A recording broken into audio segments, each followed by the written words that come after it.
Ajude os sussurros do imaginário a crescer. Ama os audiobooks do canal?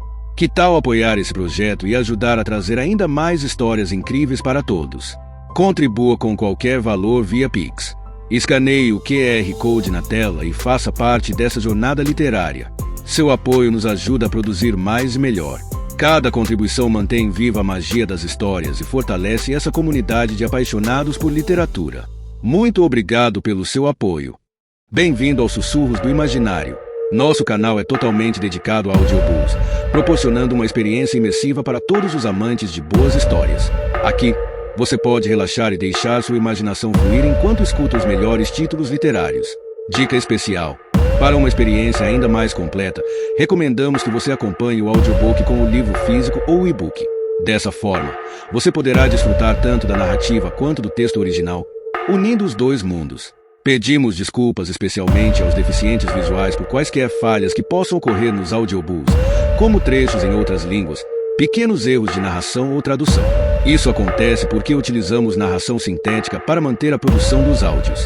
Queremos ouvir você. Sugira nos comentários livros que gostaria de ver aqui no canal. Não se esqueça de curtir, comentar e se inscrever para ficar por dentro de todas as novidades. Obrigado por estar conosco e bons sussurros.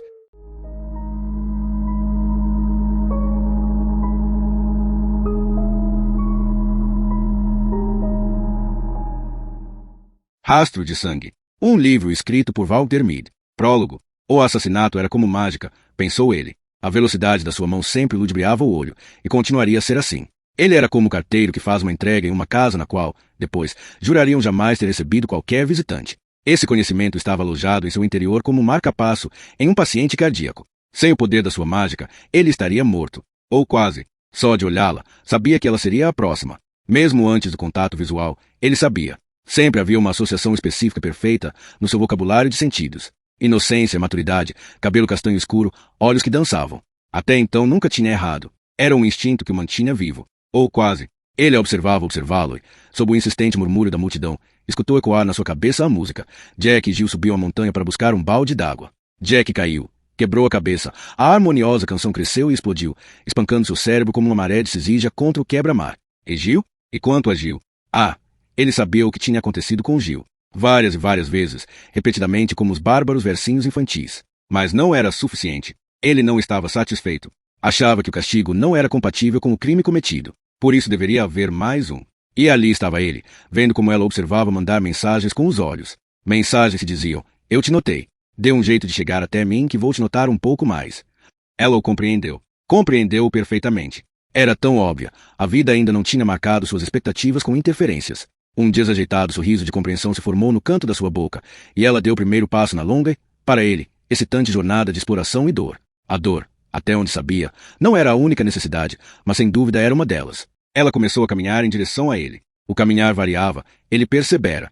Às vezes as mulheres eram diretas, destemidas. Às vezes tinham um pouco de meandro, cautela para o caso de terem errado na interpretação daquilo que achavam que os olhos dele estavam dizendo. Aquela ali preferiu o caminho em espiral, circulando sempre para o interior como se seus pés estivessem seguindo a concha de um caracol gigante, uma miniatura da Galeria Guggenheim compactada em 2 dimensões. Seus passos eram medidos, determinados, os olhos não se desgrudando dos dele, como se não houvesse ninguém entre os dois, nenhum obstáculo ou distração.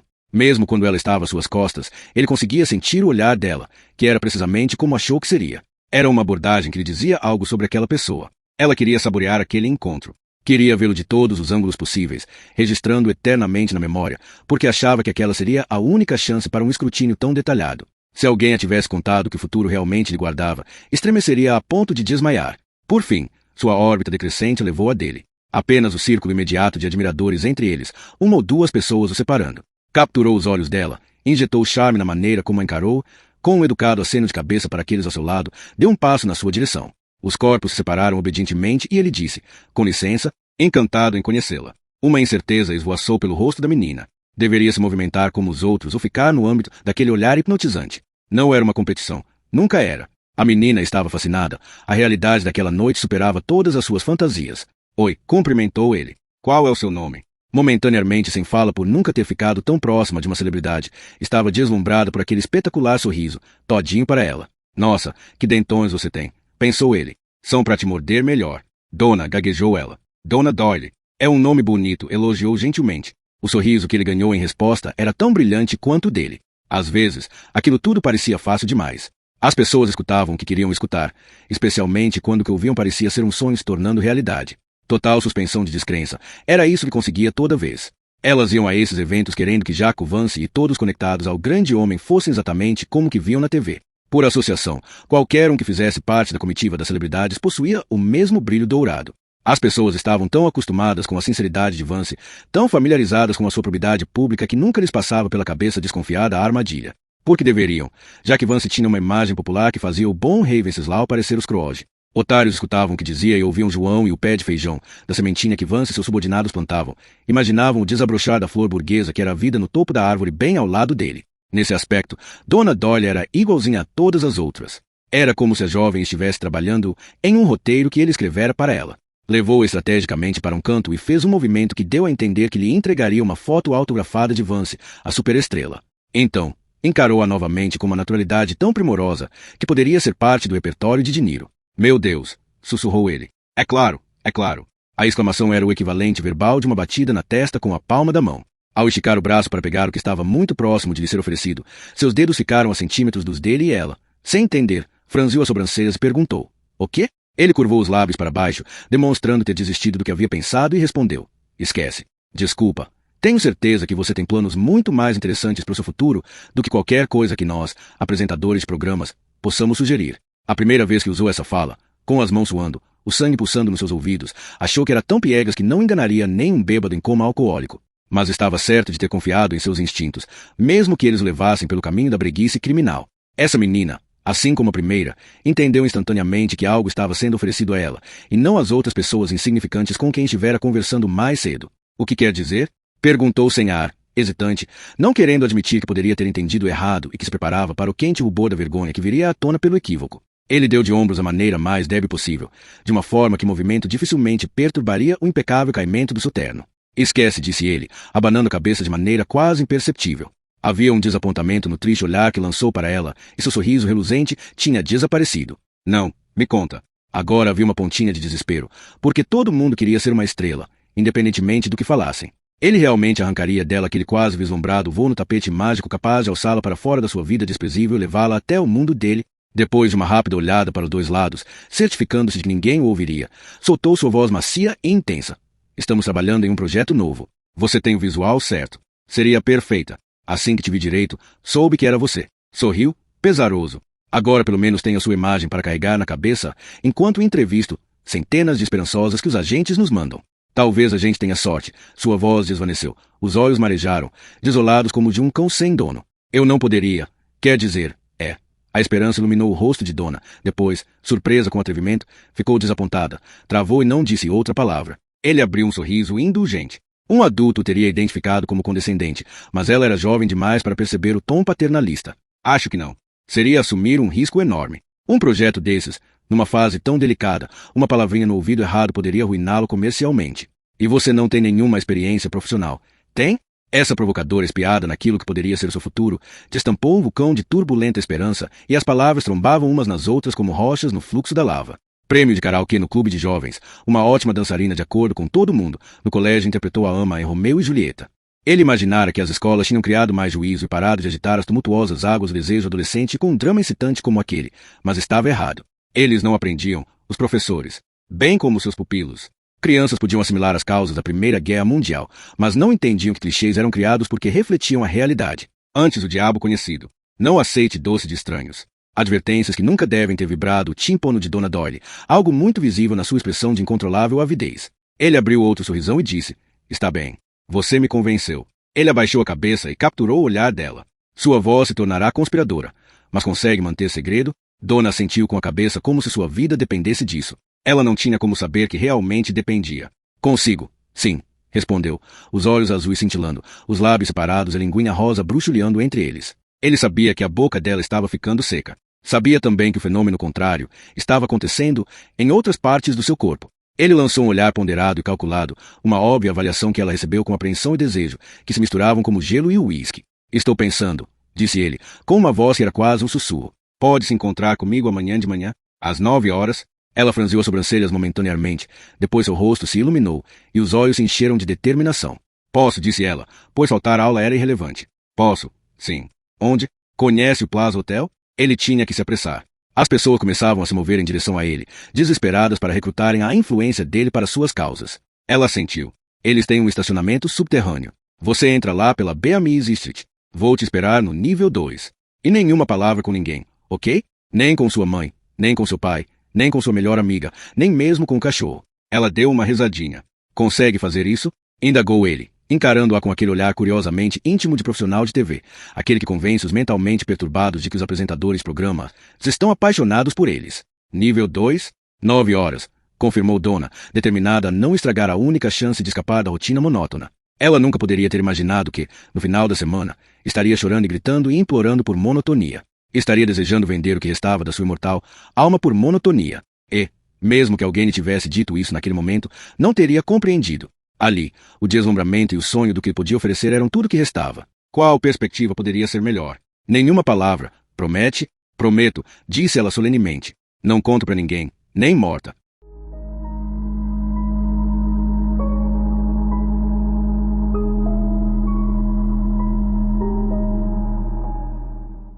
Parte 1. Capítulo 1. Tony Hill estava deitado na cama e observava uma longa tira de nuvem deslizar por um céu cor de casca de ovo. Se alguma coisa o conquistara naquela apertada casa de 2 andares sem quintal foi o sótão, com suas paredes de ângulos esquisitos e 2 claraboias que davam a ele algo para olhar quando acordava no meio da noite. Uma casa nova, uma cidade nova, um novo começo, e ainda assim era difícil se desligar por 8 horas ininterruptas. Não era de se surpreender que não dormira bem. Este era o primeiro dia do resto de sua vida. Lembrou a si mesmo com um sorriso irônico que enrugava a pele ao redor de seus fundos olhos azuis, transformando-o em um ninho de rugas que nem seu melhor amigo poderia chamar de linhas de expressão. Não havia rido tanto assim para tê-las. E transformar crimes em profissão lhe dava a certeza de que nunca riria. A profissão sempre foi a desculpa perfeita, é claro. Durante 2 anos, trabalhará pesado para o Ministério do Interior em um estudo para checar a possibilidade de instituir uma força-tarefa nacional de criadores de perfis criminais psicológicos, um esquadrão capaz de lidar com casos complexos e trabalhar com as equipes de investigação para melhorar o índice e a velocidade com que os casos eram solucionados. Um trabalho que requerera toda a habilidade clínica e diplomática que Tony desenvolvera ao longo dos anos como psicólogo em instituições mentais de segurança máxima. Isso manteve fora das repartições, mas o expôs a outros perigos. O perigo do tédio, por exemplo. Cansado de ficar enfurnado atrás de uma mesa ou em intermináveis reuniões, deixou-se seduzir pela tentadora oferta de envolvimento em um caso que, mesmo à distância, dava a impressão de ser algo muito especial e se afastou do trabalho que conduzia. Nem mesmo em seus mais desvairados pesadelos poderia ter imaginado quão excepcional aquilo seria, nem quão destrutivo. Cerrou os olhos momentaneamente contra as memórias que sempre o perseguiam no limiar da sua consciência, aguardando que ele baixasse a guarda e as deixasse entrar. Essa era a outra razão pela qual dormia mal. Pensar no que seus sonhos poderiam fazer não era nenhum atrativo para que se distraísse e entregasse o controle ao subconsciente. A nuvem saiu do seu campo de visão como um peixe. Tony rolou da cama e desceu até a cozinha sem fazer barulho nas escadas. Colocou água na parte inferior da cafeteira, preencheu-a do meio com um pó de fragrância esquisita que pegou no freezer, atarrachou a parte de cima e acendeu o fogo. Pensou em Carol Jordan, como fazia provavelmente em uma a cada 3 manhãs enquanto preparava o café. Fora ela quem lhe dera a pesada cafeteira italiana de alumínio quando ele saiu do hospital e voltou para casa depois do fechamento do caso. Você não vai caminhar até a cafeteria por um tempo, dissera ela. Com isso pelo menos vai poder fazer um expresso decente em casa. Já fazia meses que vira Carol. Eles sequer tiveram a oportunidade de comemorar a promoção dela a detetive e inspetora-chefe, o que demonstrava o quanto haviam se distanciado. Inicialmente, depois de ter recebido alta do hospital, ela o visitava sempre que o ritmo frenético do trabalho permitia. Gradualmente, tomaram consciência de que, toda vez que estavam juntos, o espectro da investigação se erguia entre eles, obscurecendo qualquer possibilidade que estivesse à disposição. Entendeu que Carol era mais bem preparada do que a maioria das pessoas para interpretar o que via nele, mas simplesmente não podia encarar o risco de se abrir para alguém que pudesse rejeitar quando percebesse o quanto fora infectado pelo trabalho. Se isso acontecesse, ele duvidava da sua capacidade de fazer dar certo. E, se não desse certo, não conseguiria fazer o seu trabalho. E isso era muito importante para ser posto de lado. O que ele fazia salvava a vida de pessoas. Era bom nisso, provavelmente um dos melhores, porque compreendia de verdade o lado obscuro. Colocar o trabalho em risco seria a coisa mais irresponsável que poderia fazer, especialmente agora que a recém-criada Força-Tarefa Nacional de Criação de Perfis Criminais estava em suas mãos. O que algumas pessoas percebiam como sacrifícios eram, na verdade, dividendos, disse a si mesmo com firmeza enquanto servia seu café. Era-lhe permitido fazer exatamente aquilo que ele fazia soberbamente, e lhe pagavam por isso. Um sorriso cansado atravessou seu rosto. Meu Deus, como era sortudo! Chaz Bowman compreendia perfeitamente por que as pessoas cometiam assassinatos. Essa revelação não tinha nada a ver com a mudança para uma cidade nova ou com o trabalho que a levará até ali, mas sim com picaretas que instalaram um encanamento quando a mansão de um ex-dono de uma fábrica, na era vitoriana, fora convertida em apartamentos. Os empreiteiros fizeram um trabalho cuidadoso, preservando características originais, evitando divisões que arruinassem as ótimas proporções dos cômodos espaçosos. Para olhos descuidados, o apartamento de Chaz tinha ficado perfeito, com as portas-balcão que levavam ao jardim do quintal, domínio exclusivo dela. Ano dividindo espeluncas estudantis com carpetes grudentos, banheiras nojentas, seguidas de um alojamento para policiais, uma kitnet alugada por um preço absurdo em West London, deixaram Chaz desesperada pela oportunidade de verificar se proprietária de imóvel era uma categorização com a qual conseguiria viver. A mudança para o norte lhe dera a primeira chance de ter condições de pagar por isso. Mas o idílio se despedaçou na primeira manhã em que teve que levantar cedo para ir trabalhar. Com os olhos turvos e semiconsciente, abrirá o chuveiro tempo suficiente para que a temperatura da água ficasse boa.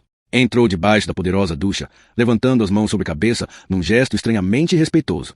Seu gemido de prazer se transformou abruptamente em um grito quando a água de um morno amniótico se transformou em dispersas, escaldantes ferroadas hipodérmicas.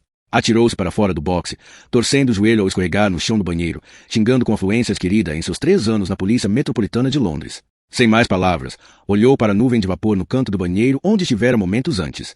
Então, abruptamente, ele se dissipou. Estendeu uma mão com cautela, colocando-a debaixo da água. A temperatura voltará a ficar como deveria. Titubeando centímetro a centímetro, movia-se para debaixo da água. Deixando escapar a respiração inconscientemente presa, esticou o braço para pegar o shampoo. Tinha feito uma aura branca de espuma quando agulhas geladas como chuva de inverno cascatearam em seus ombros. Dessa vez, inspirou e, junto do ar veio espuma, adicionando ânsia de vômito aos efeitos sonoros da manhã. Não foi preciso refletir muito para concluir que seu martírio era resultado da ablução sincrônica de outra pessoa. Ela era detetive, afinal de contas. Mas tal descoberta não a deixou nem um pouco mais feliz. No primeiro dia no trabalho novo, em vez de se sentir calma e com os pés no chão depois de um longo e reconfortante banho, estava furiosa e frustrada, com os nervos à flor da pele e os músculos da nuca enrijecidos prometendo uma dor de cabeça. Que beleza! Rosnou ela, lutando contra as lágrimas que tinham mais a ver com emoção do que com shampoo nos olhos. Chaz avançou para o chuveiro uma vez mais e o desligou com um giro de punho violento. A boca apertada se transformará em uma linha e ela começou a encher a banheira. Tranquilidade não era mais uma opção para o dia, mas ainda precisava tirar a espuma do cabelo se não quisesse chegar à sala de operações da novíssima força-tarefa parecendo algo com que nem um gato respeitável iria querer arrumar confusão.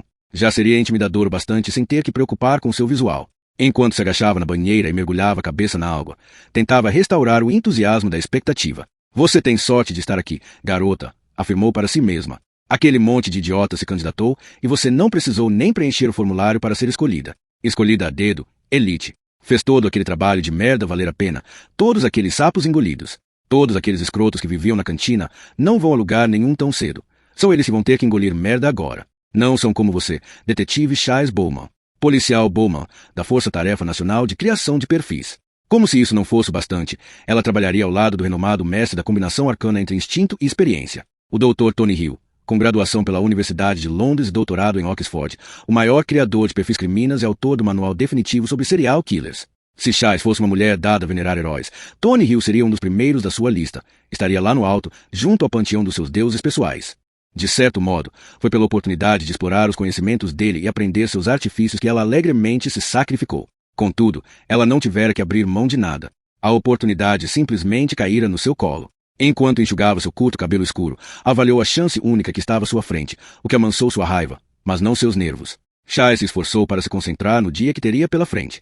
Pendurando a toalha cuidadosamente ao lado da banheira, ela se encarou no espelho, ignorando o arroubo de sardas ao longo das maçãs do seu rosto, a ponte do nariz macio. Passou pelas linhas retas dos seus lábios finos demais para assegurar sensualidade e focou na característica que todas as pessoas notavam primeiro nela. Seus olhos eram extraordinários. Íris azul escuro rajadas por linhas de tonalidade intensa e pálida, que pareciam capturar a luz como as facetas de uma safira. Em um interrogatório, eram irresistíveis. Aqueles olhos tinham talento. O intenso encarar azul mobilizava as pessoas como uma supercola. Chaz tinha o palpite de que eles deixavam seu último chefe tão desconfortável que ele se deleitava com a imagem de despachá-lo para bem longe, a despeito de seu índice de prisão e condenação, que seria extraordinário em se tratando de um experiente policial do Departamento de Investigação Criminal, que dirá de um novato. Ela só encontrara com seu novo chefe uma vez. Por alguma razão, não achava que lidar com Tony Hill seria moleza. E quem sabia o que ele veria caso deslizasse para dentro daquelas frias defesas azuis. Com um calafrio de ansiedade, Chaz se desviou do seu olhar implacável no espelho e mordeu a pele na lateral do dedão. A detetive inspetora-chefe Carol Jordan tirou o original da copiadora, pegou a cópia na bandeja e atravessou o espaço sem divisórias do Departamento de Investigação Criminal até a sua sala. No caminho, não houve nada mais revelador do que um cordial bom dia, rapazes, para os dois detetives se madrugaram e já estavam em suas mesas. Presumiu que eles só estavam ali naquela hora porque queriam causar uma boa impressão. Coitadinhos. Entrou, fechou a porta com firmeza e foi até a sua mesa. O relatório criminal original voltou para a pasta de documentos do período noturno, em seguida, para a sua de despacho. A cópia se juntou a 4 outros despachos noturnos em uma pasta que vivia na sua maleta, quando não estava sobre sua mesa. 5, decidiu. Era uma massa crítica. Hora de reagir. Olhou para o relógio. Mas não naquele exato momento. O único outro item a ocupar a mesa dela naquele momento era um longo memorando do Ministério do Interior. Na sarcástica linguagem do serviço público, aquilo poderia capitular uma chatice estilo Tarantino, pois anunciava a inauguração formal da Força Tarefa Nacional de Criação de Perfis Criminais. Sob a supervisão do comandante Paul Bishop, a força-tarefa será liderada pelo psicólogo clínico do Ministério do Interior e analista criminal sênior, Dr. Tony Hill. Inicialmente, a força-tarefa será constituída de 6 experientes detetives que trabalharão subordinados ao Dr. Hill e ao comandante Bishop, sob as diretrizes do Ministério do Interior. Carol suspirou e cantou suavemente. It could have been me. Oh yeah, it could have been me. Ela não havia sido formalmente convidada, mas sabia que a única coisa que tinha que fazer era pedir. Tony Hill a quisera na equipe. Tinha visto seu trabalho de perto e lhe dissera mais de uma vez que ela tinha a mentalidade certa para fazer com que a nova força-tarefa fosse eficaz. Mas não era simples assim. O único caso em que tinham trabalhado juntos fora pessoalmente devastador e difícil para ambos.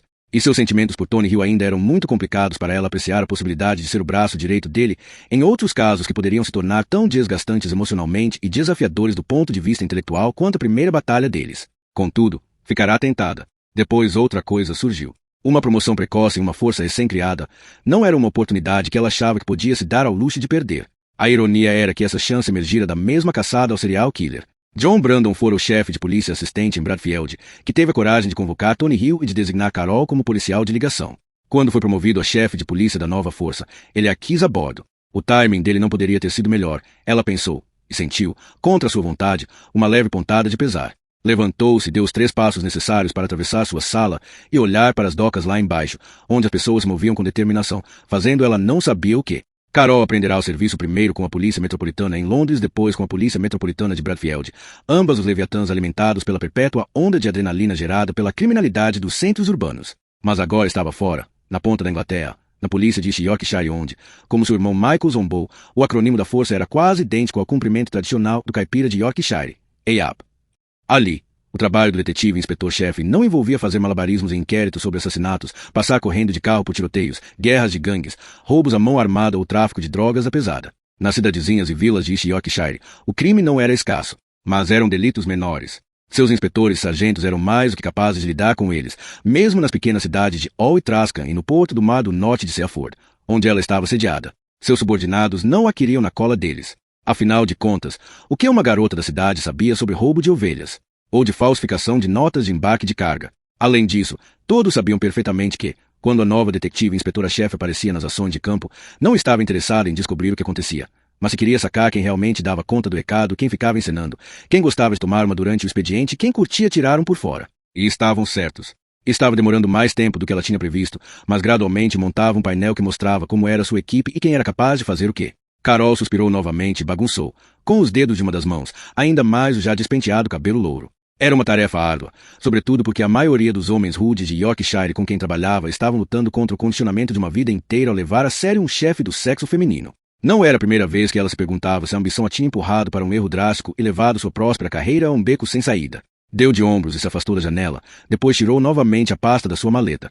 Ela pode ter optado por dar as costas para a força-tarefa de perfis criminais, mas trabalhar com Tony Hill havia lhe ensinado alguns truques. Sabia qual era a assinatura de um criminoso em série. Só desejava não precisar de uma equipe de especialistas para encontrar uma. Uma das metades da porta dupla ficou momentaneamente aberta. Uma mulher com o rosto instantaneamente reconhecível em 78% das residências do Reino Unido, de acordo com a última pesquisa de audiência. Usando um salto alto que glorificava suas belas pernas que poderiam muito bem servir de modelo para meia calça, entrou com passos largos dentro do departamento de maquiagem, olhando de lado e falando. O que não me deixa nenhum espaço de manobra. Então fala pro Trevor trocar o 2 e o 4 na ordem de transmissão, ok? Betsy Thorne a seguiu, concordando calmamente com a cabeça. Ela tinha uma aparência autêntica demais para ser qualquer coisa na TV, com seu cabelo de fios prateados irregulares presos para trás por um arco azul de veludo, deixando à vista um rosto que, de certo modo, era quintessencialmente inglês. Os olhos inteligentes de um compastor, os ossos de um cavalo puro sangue inglês de corrida, se ateiam uma maçã do tipo Coques. Sem problema, disse com sua voz em todos os níveis tão cordial e carinhosa quanto a de sua companheira. Fez uma anotação na prancheta que carregava. Mick Morgan, apresentadora e única estrela admissível de Meio-Dia com Morgan, o programa de notícias de 2 horas de duração do horário do almoço, considerado o carro-chefe dos canais comerciais. Continuou seguindo em frente até aquela que obviamente era sua cadeira habitual. Ela se acomodou, jogou o cabelo louro-mel para trás e deu uma crítica e rápida analisada em seu rosto no espelho enquanto a maquiadora a envolvia com uma capa protetora. Marla, você voltou, exclamou Mick com o mesmo grau de deleite na voz e no olhar. Graças a Deus. Rezava para você estar fora do país e não ter que ver o que fazem comigo quando não está aqui. Eu te proíbo de sair de férias de novo. Marla sorriu e brincou. Continua falando esse monte de merda, né, Mick? É para isso que eles pagam a Morgan, disse Betsy, empoleirando-se no balcão ao lado do espelho. Está difícil conseguir bons funcionários hoje em dia, disse Mick, com os lábios cerrados assim que Marla começou a passar base sobre a pele dela. Tem uma espinha brotando na têmpora direita. Pré-menstrual? Perguntou Marla. Eu achava que só eu conseguia perceber isso a 1 quilômetro de distância, disse Betsy arrastando as palavras. É a pele. A elasticidade muda, explicou Marla de maneira distraída, completamente envolvida na sua tarefa. Tema do debate, disse Mick. Dá uma passada nele de novo para mim, Betsy. Ela fechou os olhos para se concentrar, e Marla aproveitou a chance para trabalhar nas pálpebras. Betsy consultou sua prancheta. Aproveitando as últimas revelações dos tabloides sobre mais um subsecretário pego na cama errada, nós perguntamos, ó que faz uma mulher querer ser amante? Ela passava dos convidados para o tema, enquanto Mick escutava atenciosamente. Betsy chegou ao último entrevistado e sorriu. Você vai gostar disto, Doreen Simmons, sua romancista favorita. A amante profissional vai defender a tese de que, na verdade, ser amante não é apenas uma diversão maravilhosa, mas um serviço social positivo para todas aquelas esposas exploradas que têm que suportar sexo conjugal mesmo depois do tédio absoluto. Mick soltou uma gargalhada e disse, brilhante, essa é a boa e velha Doreen. Acha que existe alguma coisa que Doreen não faria para vender um livro? Ela só está com inveja, opinou Marla. Lábios, por favor, Mick. Ciúmes? Perguntou Betsy delicadamente. Se Doreen tivesse um marido igual ao da Mick, não estaria levantando a bandeira das amantes. Só está puta da vida porque nunca vai colocar a mão num partidão tipo o Jaco. Pensa bem, quem não estaria? Murmurou Mick. Concordou Betsy. A máquina publicitária levou anos para gravar na consciência da nação o par Mick Morgan e Jaco Vance, com a mesma solidez que peixe com fritas e Lennon e McCartney. O casamento das celebridades era tão paradisíaco que jamais poderia ser dissolvido. Até mesmo os colunistas de fofocas tinham desistido de tentar. A ironia era que fora o medo das fofocas que os juntara. Conhecer Betsy tinha virado a vida de Mick de cabeça para baixo no momento em que a carreira dela começara a fazer a curva em direção às alturas. Ascender na proporção e velocidade de Mick significava colecionar uma interessante seleção de inimigos que ia dos invejosos peçonhentos aos rivais que gradativamente perderam lugar sob os holofotes que julgavam seu por direto. Como era difícil encontrar defeitos profissionais em Mick, concentravam-se no lado pessoal. Lá no início dos anos 1980, o lesbian chic ainda não havia sido inventado. Para as mulheres, mais do que para os homens, ser gay era uma das rotas mais rápidas para receber uma carta de demissão. Alguns meses depois de ter se apaixonado por Betsy e abandonado sua vida outrora heterossexual, Mick compreendeu como se sentia um animal sendo caçado. Sua solução fora radical e extremamente bem-sucedida. Era a Jaco que Mick tinha que agradecer por isso. Tivera e ainda tinha sorte por estar com ele, pensou ela, ao olhar com aprovação para seu reflexo no espelho da sala de maquiagem. Perfeito. Tony Hill olhou ao redor da sala para a equipe que escolhera a dedo e por um momento sentiu pena. Eles achavam que estavam entrando naquele mundo novo e sombrio de olhos abertos. Policiais nunca pensavam em si mesmos como inocentes fora do seu mundo. Eles possuíam muita sabedoria das ruas. Já tinham visto de tudo, feito tudo e sabiam por experiência própria o que era ter a camisa mijada e vomitada. Tony estava ali para instruir meia dúzia de policiais que achavam que já conheciam todos os horrores inimagináveis que os fariam acordar aos berros durante a noite e os ensinariam a rezar. Não em busca de perdão, mas de cura. Ele sabia muitíssimo bem que, independentemente do que pensassem, nenhum deles se informara de verdade ao fazer a escolha pela Força-Tarefa Nacional de Criação de Perfis Criminais. Nenhum deles, com exceção, talvez, de Paul Bishop. Quando o Ministério do Interior dera sinal verde para o projeto de criação de perfis criminais, Tony cobrara todos os favores que lhe deviam e outros que não lhe deviam para garantir que o representante da polícia fosse alguém que soubesse da gravidade do que estava empreendendo. Pendurou o nome Paul Bishop em frente aos políticos como uma cenoura em frente a uma mula empacada, lembrando o sóbrio quanto Paul se comportava bem diante das câmeras. Mesmo assim, titubearam até Tony salientar que mesmo os jornalistas cínicos demonstravam algum respeito pelo homem que chefiara a caçada bem-sucedida aos predadores apelidados de Suprador do Passe Livre e Assassino de Metrola. Depois dessas investigações, Tony não tinha dúvida de que Paul sabia exatamente que tipos de pesadelo lhe aguardavam. Por outro lado, as recompensas eram extraordinárias. Quando gerava resultado, quando o trabalho deles realmente prendia alguém, aqueles policiais conheceriam uma euforia como nenhuma outra que experimentaram até então. Era um sentimento poderoso saber que seus esforços ajudaram a encarcerar um assassino. Ainda mais gratificante era perceber quantas vidas provavelmente salvaram ao iluminar o caminho certo a ser percorrido por seus colegas. Era arrebatador, ainda que temperado com o conhecimento daquilo que o perpetrador já havia feito. De certa maneira, também tinha que transmitir essa satisfação para eles. Paul Bishop estava falando naquele momento, dando as boas-vindas à força-tarefa e esboçando o programa de treinamento que ele e Tony planejaram juntos. Vamos fazer com que conheçam a criação de perfis, dando-lhes a informação histórica de que precisam para começar a desenvolver a habilidade por conta própria, disse ele. Era um curso intensivo de psicologia, inevitavelmente superficial, mas se cobria o básico. Se escolhessem com sabedoria, seus aprendizes seguiriam os caminhos da sua preferência, ampliariam suas leituras, procurariam outros especialistas e desenvolveriam a expertise em áreas específicas que os interessassem. Tony olhou para seus novos colegas espalhados pela sala. Todos formados pelo Departamento de Investigações Criminais, todos menos um graduado. Um sargento, 4 detetives homens e 2 mulheres. Olhos ávidos, cadernos abertos, canetas prontas. Esse grupo era inteligente. Sabiam que, se fizessem um bom trabalho e a unidade prosperasse, conseguiriam ascender até o topo por conta disso. O olhar firme saltava de um para outro. Parte dele gostaria que Carol Jordan estivesse entre eles, compartilhando suas percepções aguçadas, as análises perspicazes, arremessando suas ocasionais granadas de humor para aliviar o clima sombrio. Mas sua mente sensível sabia que haveria problemas mais que suficientes pela frente sem esse complicador. Se tivesse que apostar em alguém que se destacava a ponto de ter a capacidade de fazer com que ele parasse de sentir falta das habilidades de Carol, ficaria com aquela cujos olhos flamejavam fogo frio. Sharon Bowman. Como todos os bons caçadores, ela mataria se precisasse, do mesmo jeito que ele fizera. Tony se livrou do pensamento e se concentrou nas palavras de Paul, aguardando pelo sinal. Quando Paul sinalizou com a cabeça, Tony assumiu com naturalidade. O FBI leva 2 anos para treinar seus agentes em criação de perfis criminais, disse, recostando-se na cadeira numa atitude proposital de calma e descontração. Nós fazemos as coisas de modo diferente aqui, declarou, com acidez na voz. Aceitaremos nosso primeiro caso em 6 semanas. Em 3 meses, o Ministério do Interior espera que cuidemos de uma quantidade significativa de casos. O que vocês têm que fazer durante este intervalo de tempo é assimilar uma montanha de teoria, aprender uma série gigante de protocolos, se familiarizar totalmente com o software que foi desenvolvido especialmente para a força-tarefa e cultivar uma compreensão instintiva em relação àqueles que são, como nós clínicos dizemos, totalmente fodidos. Ele sorriu inesperadamente diante dos rostos sérios. Alguma pergunta? Ainda dá tempo de desistir?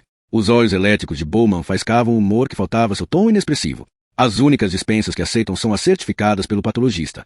A resposta jocosa veio de Simon M. Seneu. Formado em psicologia em Glasgow, 4 anos a serviço da polícia de Strathclyde, lembrou Tony, reassegurando-se de que conseguia recordar os nomes históricos sem muito esforço. Correto, disse ele. O que me diz de insanidade? Perguntou outra voz do grupo. Instrumento conveniente demais para que deixemos que escapem das nossas garras, respondeu Tony. Embora me agrade que tenha trazido isso à tona, Sharon. É o fio condutor perfeito para que eu entre no primeiro tópico, sobre o qual gostaria de falar hoje. Seus olhos se moviam de rosto em rosto, aguardando até que sua seriedade estivesse espelhada em cada uma das faces. Acostumado a assumir qualquer personalidade e comportamento aceitável, não deveria ter ficado surpreso com quanto era fácil manipulá-los, mas ficou. Se fizesse seu trabalho apropriadamente, isso seria muito mais difícil de conseguir dali a poucos meses. Quando ficaram sossegados e concentrados, Tony soltou o bloco de anotações na mesa acoplada ao braço da sua cadeira e o ignorou. Isolamento, disse ele. Alienação. As coisas mais difíceis de lidar. Seres humanos são gregários. Somos animais que se agrupam em rebanhos. Caçamos em bandos, celebramos em bando. Retire o contato humano de alguém e o comportamento dele se distorce. Vocês vão aprender muito sobre isso nos próximos meses e anos. Ele tinha capturado a atenção deles. Hora do golpe mortal. Não estou falando de serial killers. Estou falando de vocês. São todos policiais com experiência no Departamento de Investigação Criminal. São bem-sucedidos, se encaixaram e fizeram o sistema funcionar para vocês. É por isso que estão aqui. Estão habituados com a camaradagem do trabalho em equipe, com o sistema de suporte que os apoia. Quando atingiram um resultado, tiveram um esquadrão do álcool para compartilhar a vitória com vocês. Quando alguma coisa deu errado, o mesmo esquadrão foi lá se solidarizar. É um pouquinho como uma família. Só que nessa família não existe irmão mais velho para te azucrinar, nem a tia que pergunta quando é que você vai casar. Ele notou os gestos de cabeça e as expressões faciais que indicavam concordância. Como ele esperava, os das mulheres eram menos intensos que os dos homens. Ficou em silêncio por um momento e se inclinou para a frente. Vocês acabaram de entrar em estado de luto coletivo. A família está morta e vocês nunca mais poderão voltar para casa. Esta é a única casa que vocês têm. Esta é a sua única família. Ele os tinha fisgado de uma maneira que nenhum suspense jamais fizera. A sobrancelha direita de Bowman se levantou, formando um arco impressionante. Porém, para além disso, estavam todos imóveis. Os melhores criadores de perfis provavelmente têm mais em comum com os serial killers do que com o restante da raça humana. Assassinos também precisam ser bons analistas criminais. Um assassino traça o perfil de suas vítimas. Ele tem que saber como olhar para um centro comercial cheio de gente e escolher a única pessoa que vai servir para ele. Se escolher a pessoa errada, já era. Ou seja, ele não pode cometer mais erros do que a gente. Como nós, ele começa fazendo uma seleção consciente a partir de critérios definidos. Porém, gradualmente, se ele for bom, isso se transforma num instinto. E é assim que eu quero que todos vocês sejam. Por um momento, seu controle perfeito lhe escapuliu quando imagens intrusas se aglomeram na superfície da sua percepção. Ele era o melhor, sabia disso, mas pagará um preço alto para descobrir isso. A ideia de que a data de vencimento de outro pagamento poderia estar se aproximando era algo que ele era capaz de rejeitar enquanto se mantivesse sóbrio. Não por acaso Tony não bebeu praticamente nada durante quase um ano. Recompondo-se, pigarreou e ajeitou o corpo na cadeira. Muito em breve suas vidas mudarão. Suas prioridades mudarão como Los Angeles em um terremoto. Acreditem em mim, quando passarem os dias e as noites se projetando dentro de uma mente programada para assassinar até que a morte ou encarceramento impeça, vocês repentinamente descobrirão que muitas coisas a que costumavam dar importância são completamente irrelevantes. É difícil ficar perturbado com a taxa de desemprego quando se contempla as atividades de alguém que tirou mais pessoas dos registros nos últimos 6 meses do que o governo. Seu sorriso cínico foi a deixa para que relaxassem os músculos que tinham permanecido tensos nos últimos 10 minutos. As pessoas que nunca fizeram este tipo de trabalho não têm noção de como ele é. Todo dia você revisa as provas, reclassificando-as por ordem de importância em busca daquela pista fugidia que deixou escapar nas últimas 47 vezes. Observa, sem poder fazer nada, as pistas que achava que eram quentes ficarem mais frias se o coração de um viciado. Você tem vontade de sacudir as vítimas que viram o assassino, mas não se lembram de nada porque ninguém disse a elas de antemão que a pessoa que encheu o tanque no posto de gasolina, numa noite há 3 meses, era um assassino múltiplo. O detetive que acha que aquilo que vocês estão fazendo é pura merda e não vê razão para a porra da sua vida não ser tão miserável como a dele. Por isso dá o seu telefone para maridos, esposas, amantes, filhos, pais, irmãos, todos querendo de você uma migalha de esperança. E como se isso não fosse suficiente, a mídia fica no seu encalço. Aí o assassino age de novo. Leon Jackson, que trilhou seu caminho de um gueto negro de Liverpool até a polícia metropolitana por meio de uma bolsa de Oxford, acendeu um cigarro. O estalo de seu isqueiro fez com que os outros 2 fumantes pegassem os seus. Parece maneiro, disse ele, deixando um dos braços cair por trás da cadeira. Tony não conseguiu evitar uma pontada de pena. Quando mais duros na chegada, maior a queda. Ártico, disse Tony. É assim que as pessoas fora deste serviço veem você. E os seus ex-colegas? Quando trombarem com alguns deles, acreditem em mim, vão começar a notar que vocês ficaram um pouco esquisitos. Vocês não serão mais parte da galera, e vão começar a evitar vocês porque já não são mais os mesmos. Depois, quando estiverem trabalhando em um caso, serão transportados para um ambiente alienígena com pessoas que não os querem no caso. Inevitável. Ele se inclinou para a frente novamente e ficou encurvado sob o gelado vento da memória. E não terão medo de deixar você saber disso. Tony leu superioridade no olhar desdenhoso de Leon. Por ser negro, ele raciocinou. Leon provavelmente imaginava que já tinha experimentado um pouco daquilo, e a rejeição, portanto, não lhe representava nenhum temor. O que ele muito provavelmente não percebia era que seus chefes tinham precisado da história de um negro bem-sucedido. Nem notar que deixaram isso claro para os policiais que controlavam a cultura. Então era muito provável que ninguém pressionara Leon tanto quanto ele acreditara. E não achem que o pessoal do alto escalão vai apoiar vocês quando a merda estourar, continuou Tony. Eles não vão.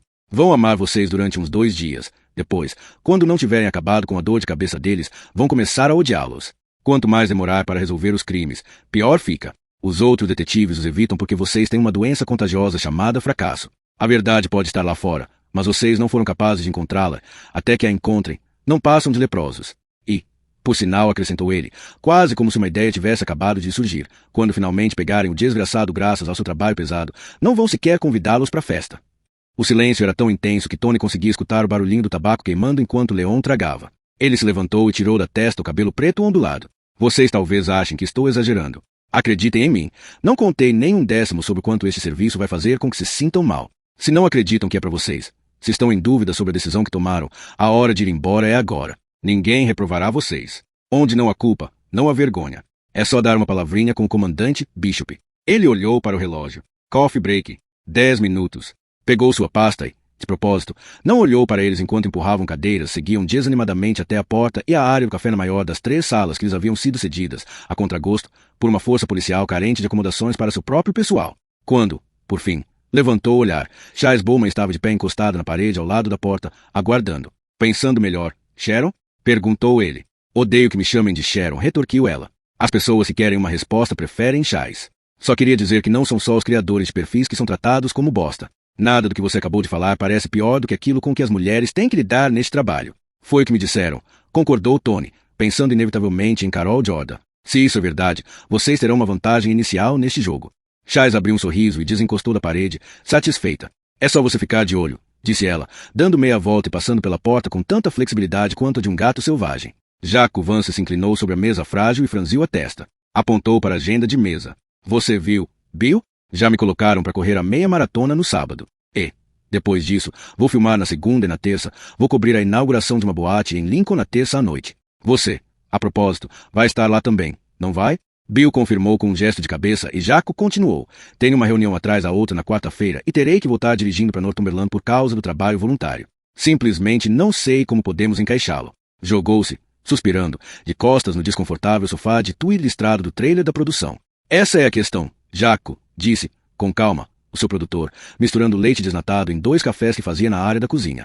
Bill Heath produzia Vance visita a tempo suficiente para saber que não fazia muito sentido tentar mudar a cabeça da sua estrela, uma vez que ela já tivesse tomado sua decisão. Mas, dessa vez, ele estava sofrendo pressão suficiente dos seus chefes para que tentasse. Esse documentário de curta-metragem vai supostamente fazer com que você pareça ocupado. Vai dizer aqui está este sujeito maravilhoso que, mesmo com uma vida profissional atarefada, ele encontra tempo para trabalhar para a caridade. Então por que você não pode fazer a mesma coisa? Ele colocou os cafés na mesa. Desculpa, Bill, mas estou fora. Jaco pegou seu café e se horrorizou com o calor escaldante. De maneira afobada, colocou-o novamente na mesa. Quando a gente vai ter uma cafeteira que funcione direito aqui? Se depender de mim, nunca, disse Bill, com um fingido olhar sério. O café péssimo é a única coisa que garante que você se distraia de suas reclamações. Jaco balançou a cabeça pesarosamente, admitindo que fora encurralado. Ok, só que mesmo assim não vou fazer. Para começar, não quero juntar uma equipe de filmagem no meu pé além de tudo que já tenho que fazer. Em segundo lugar, não faço caridade para me exibir em maratonas televisivas de horário nobre para arrecadação de fundos. Em terceiro lugar, os coitados arruinados com quem passo minhas noites são doentes em estado terminal que não precisam de uma câmera enfiada nas suas gargantas macilentas. Vou fazer com prazer outra coisa para esses programas de arrecadação de fundos. Quem sabe alguma coisa com a Mickey, mas não vou deixar que as pessoas com quem trabalho sejam exploradas só para que a gente angarie uma grana a mais por causa do sentimento de culpa dos espectadores. Bill espalmou as mãos em sinal de derrota e falou. Por mim, tudo bem. Vai falar com eles ou falo eu? Você faz isso, Bill? Me poupa o aborrecimento? O sorriso de Jaco era brilhante como um raio de sol atravessando uma nuvem de tempestade, cheio de promessas, como aquele antes de um primeiro encontro. Ele estava gravado na mente de seu público como uma memória genética. Mulheres faziam amor com seus maridos com mais desejo porque, por dentro das suas pálpebras, o que centelhava era o convite sexual dos olhos de Jaco, além da sua boca que pedia para ser beijada. Garotas adolescentes repentinamente encontravam o foco para seus vagos desejos eróticos. Senhoras idosas eram loucas por ele sem se dar conta dos subsequentes sentimentos de frustração. Os homens também gostavam dele, mas não porque o achavam sexy. Homens gostavam de Jaco Vance porque ele era, apesar de tudo, praticamente um amigo do grupo. Medalhista de ouro britânico, membro da Commonwealth, além disso, detentor do recorde mundial de arremesso de dardo e inevitável queridinho dos cadernos esportivos dos jornais.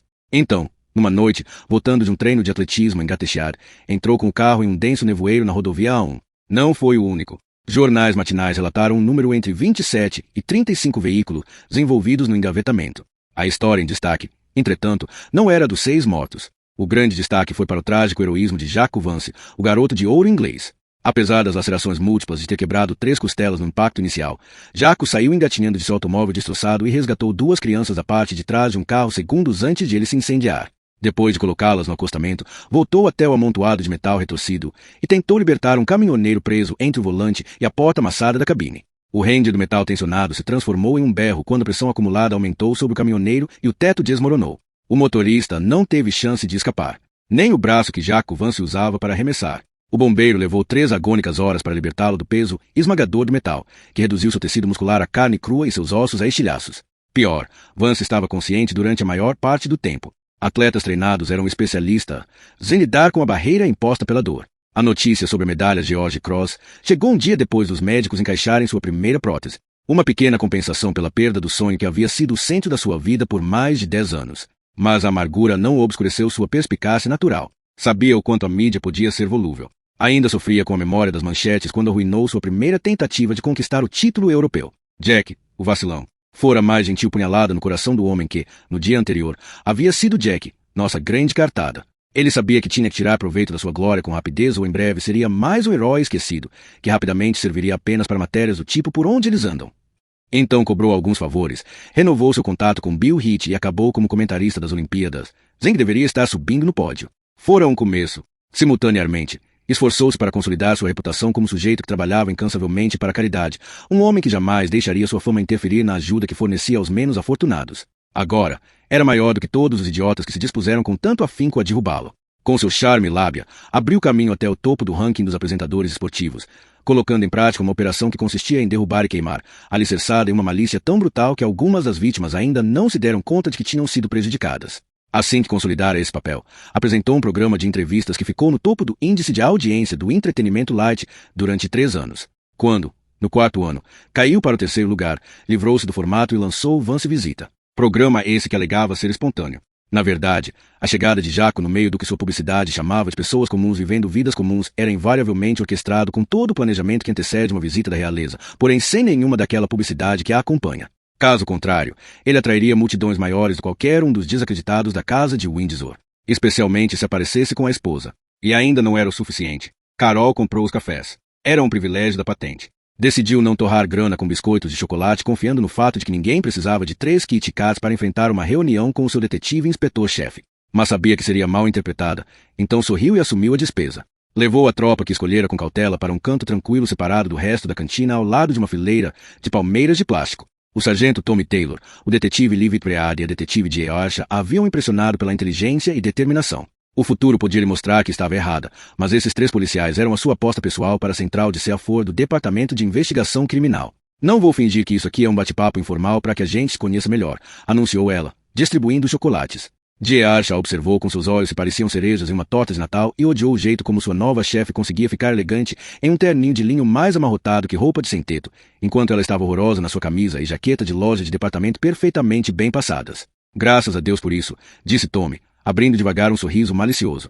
Estava começando a ficar preocupado com a possibilidade de termos uma chefe que não entende a importância de uma Tetley's Bitter para a boa condução de um departamento de investigação criminal. Em resposta, Carol deu um sorriso irônico e disse, foi de Bradfield que vim. Lembra? Por isso mesmo que a gente estava preocupado. Senhora, respondeu Tommy. Lee bufou a reprimir uma gargalhada, transformou-a em tosse e balbuciou. Sinto muito, senhora. Você vai sentir, disse Carol de maneira amigável. Tenho uma tarefa para vocês 3. Venho dando uma boa olhada nos relatórios noturnos desde que cheguei aqui, e estou um pouco preocupada com a alta incidência de incêndios sem explicação na nossa área. Identifiquei 5 incêndios que podem ter sido criminosos no último mês. Quando confirmei com alguns policiais, descobri que houve mais uma meia dúzia que também estão sem explicação.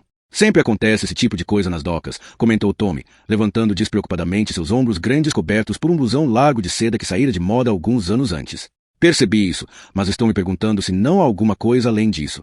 Concordo, é claro, que uma ou outra labardazinha são vacilos rotineiros, mas estou imaginando se não há outra coisa acontecendo aqui. Carol deixou aquilo pairando para ver quem ia falar primeiro. Um incendiário. É disso que a senhora está falando?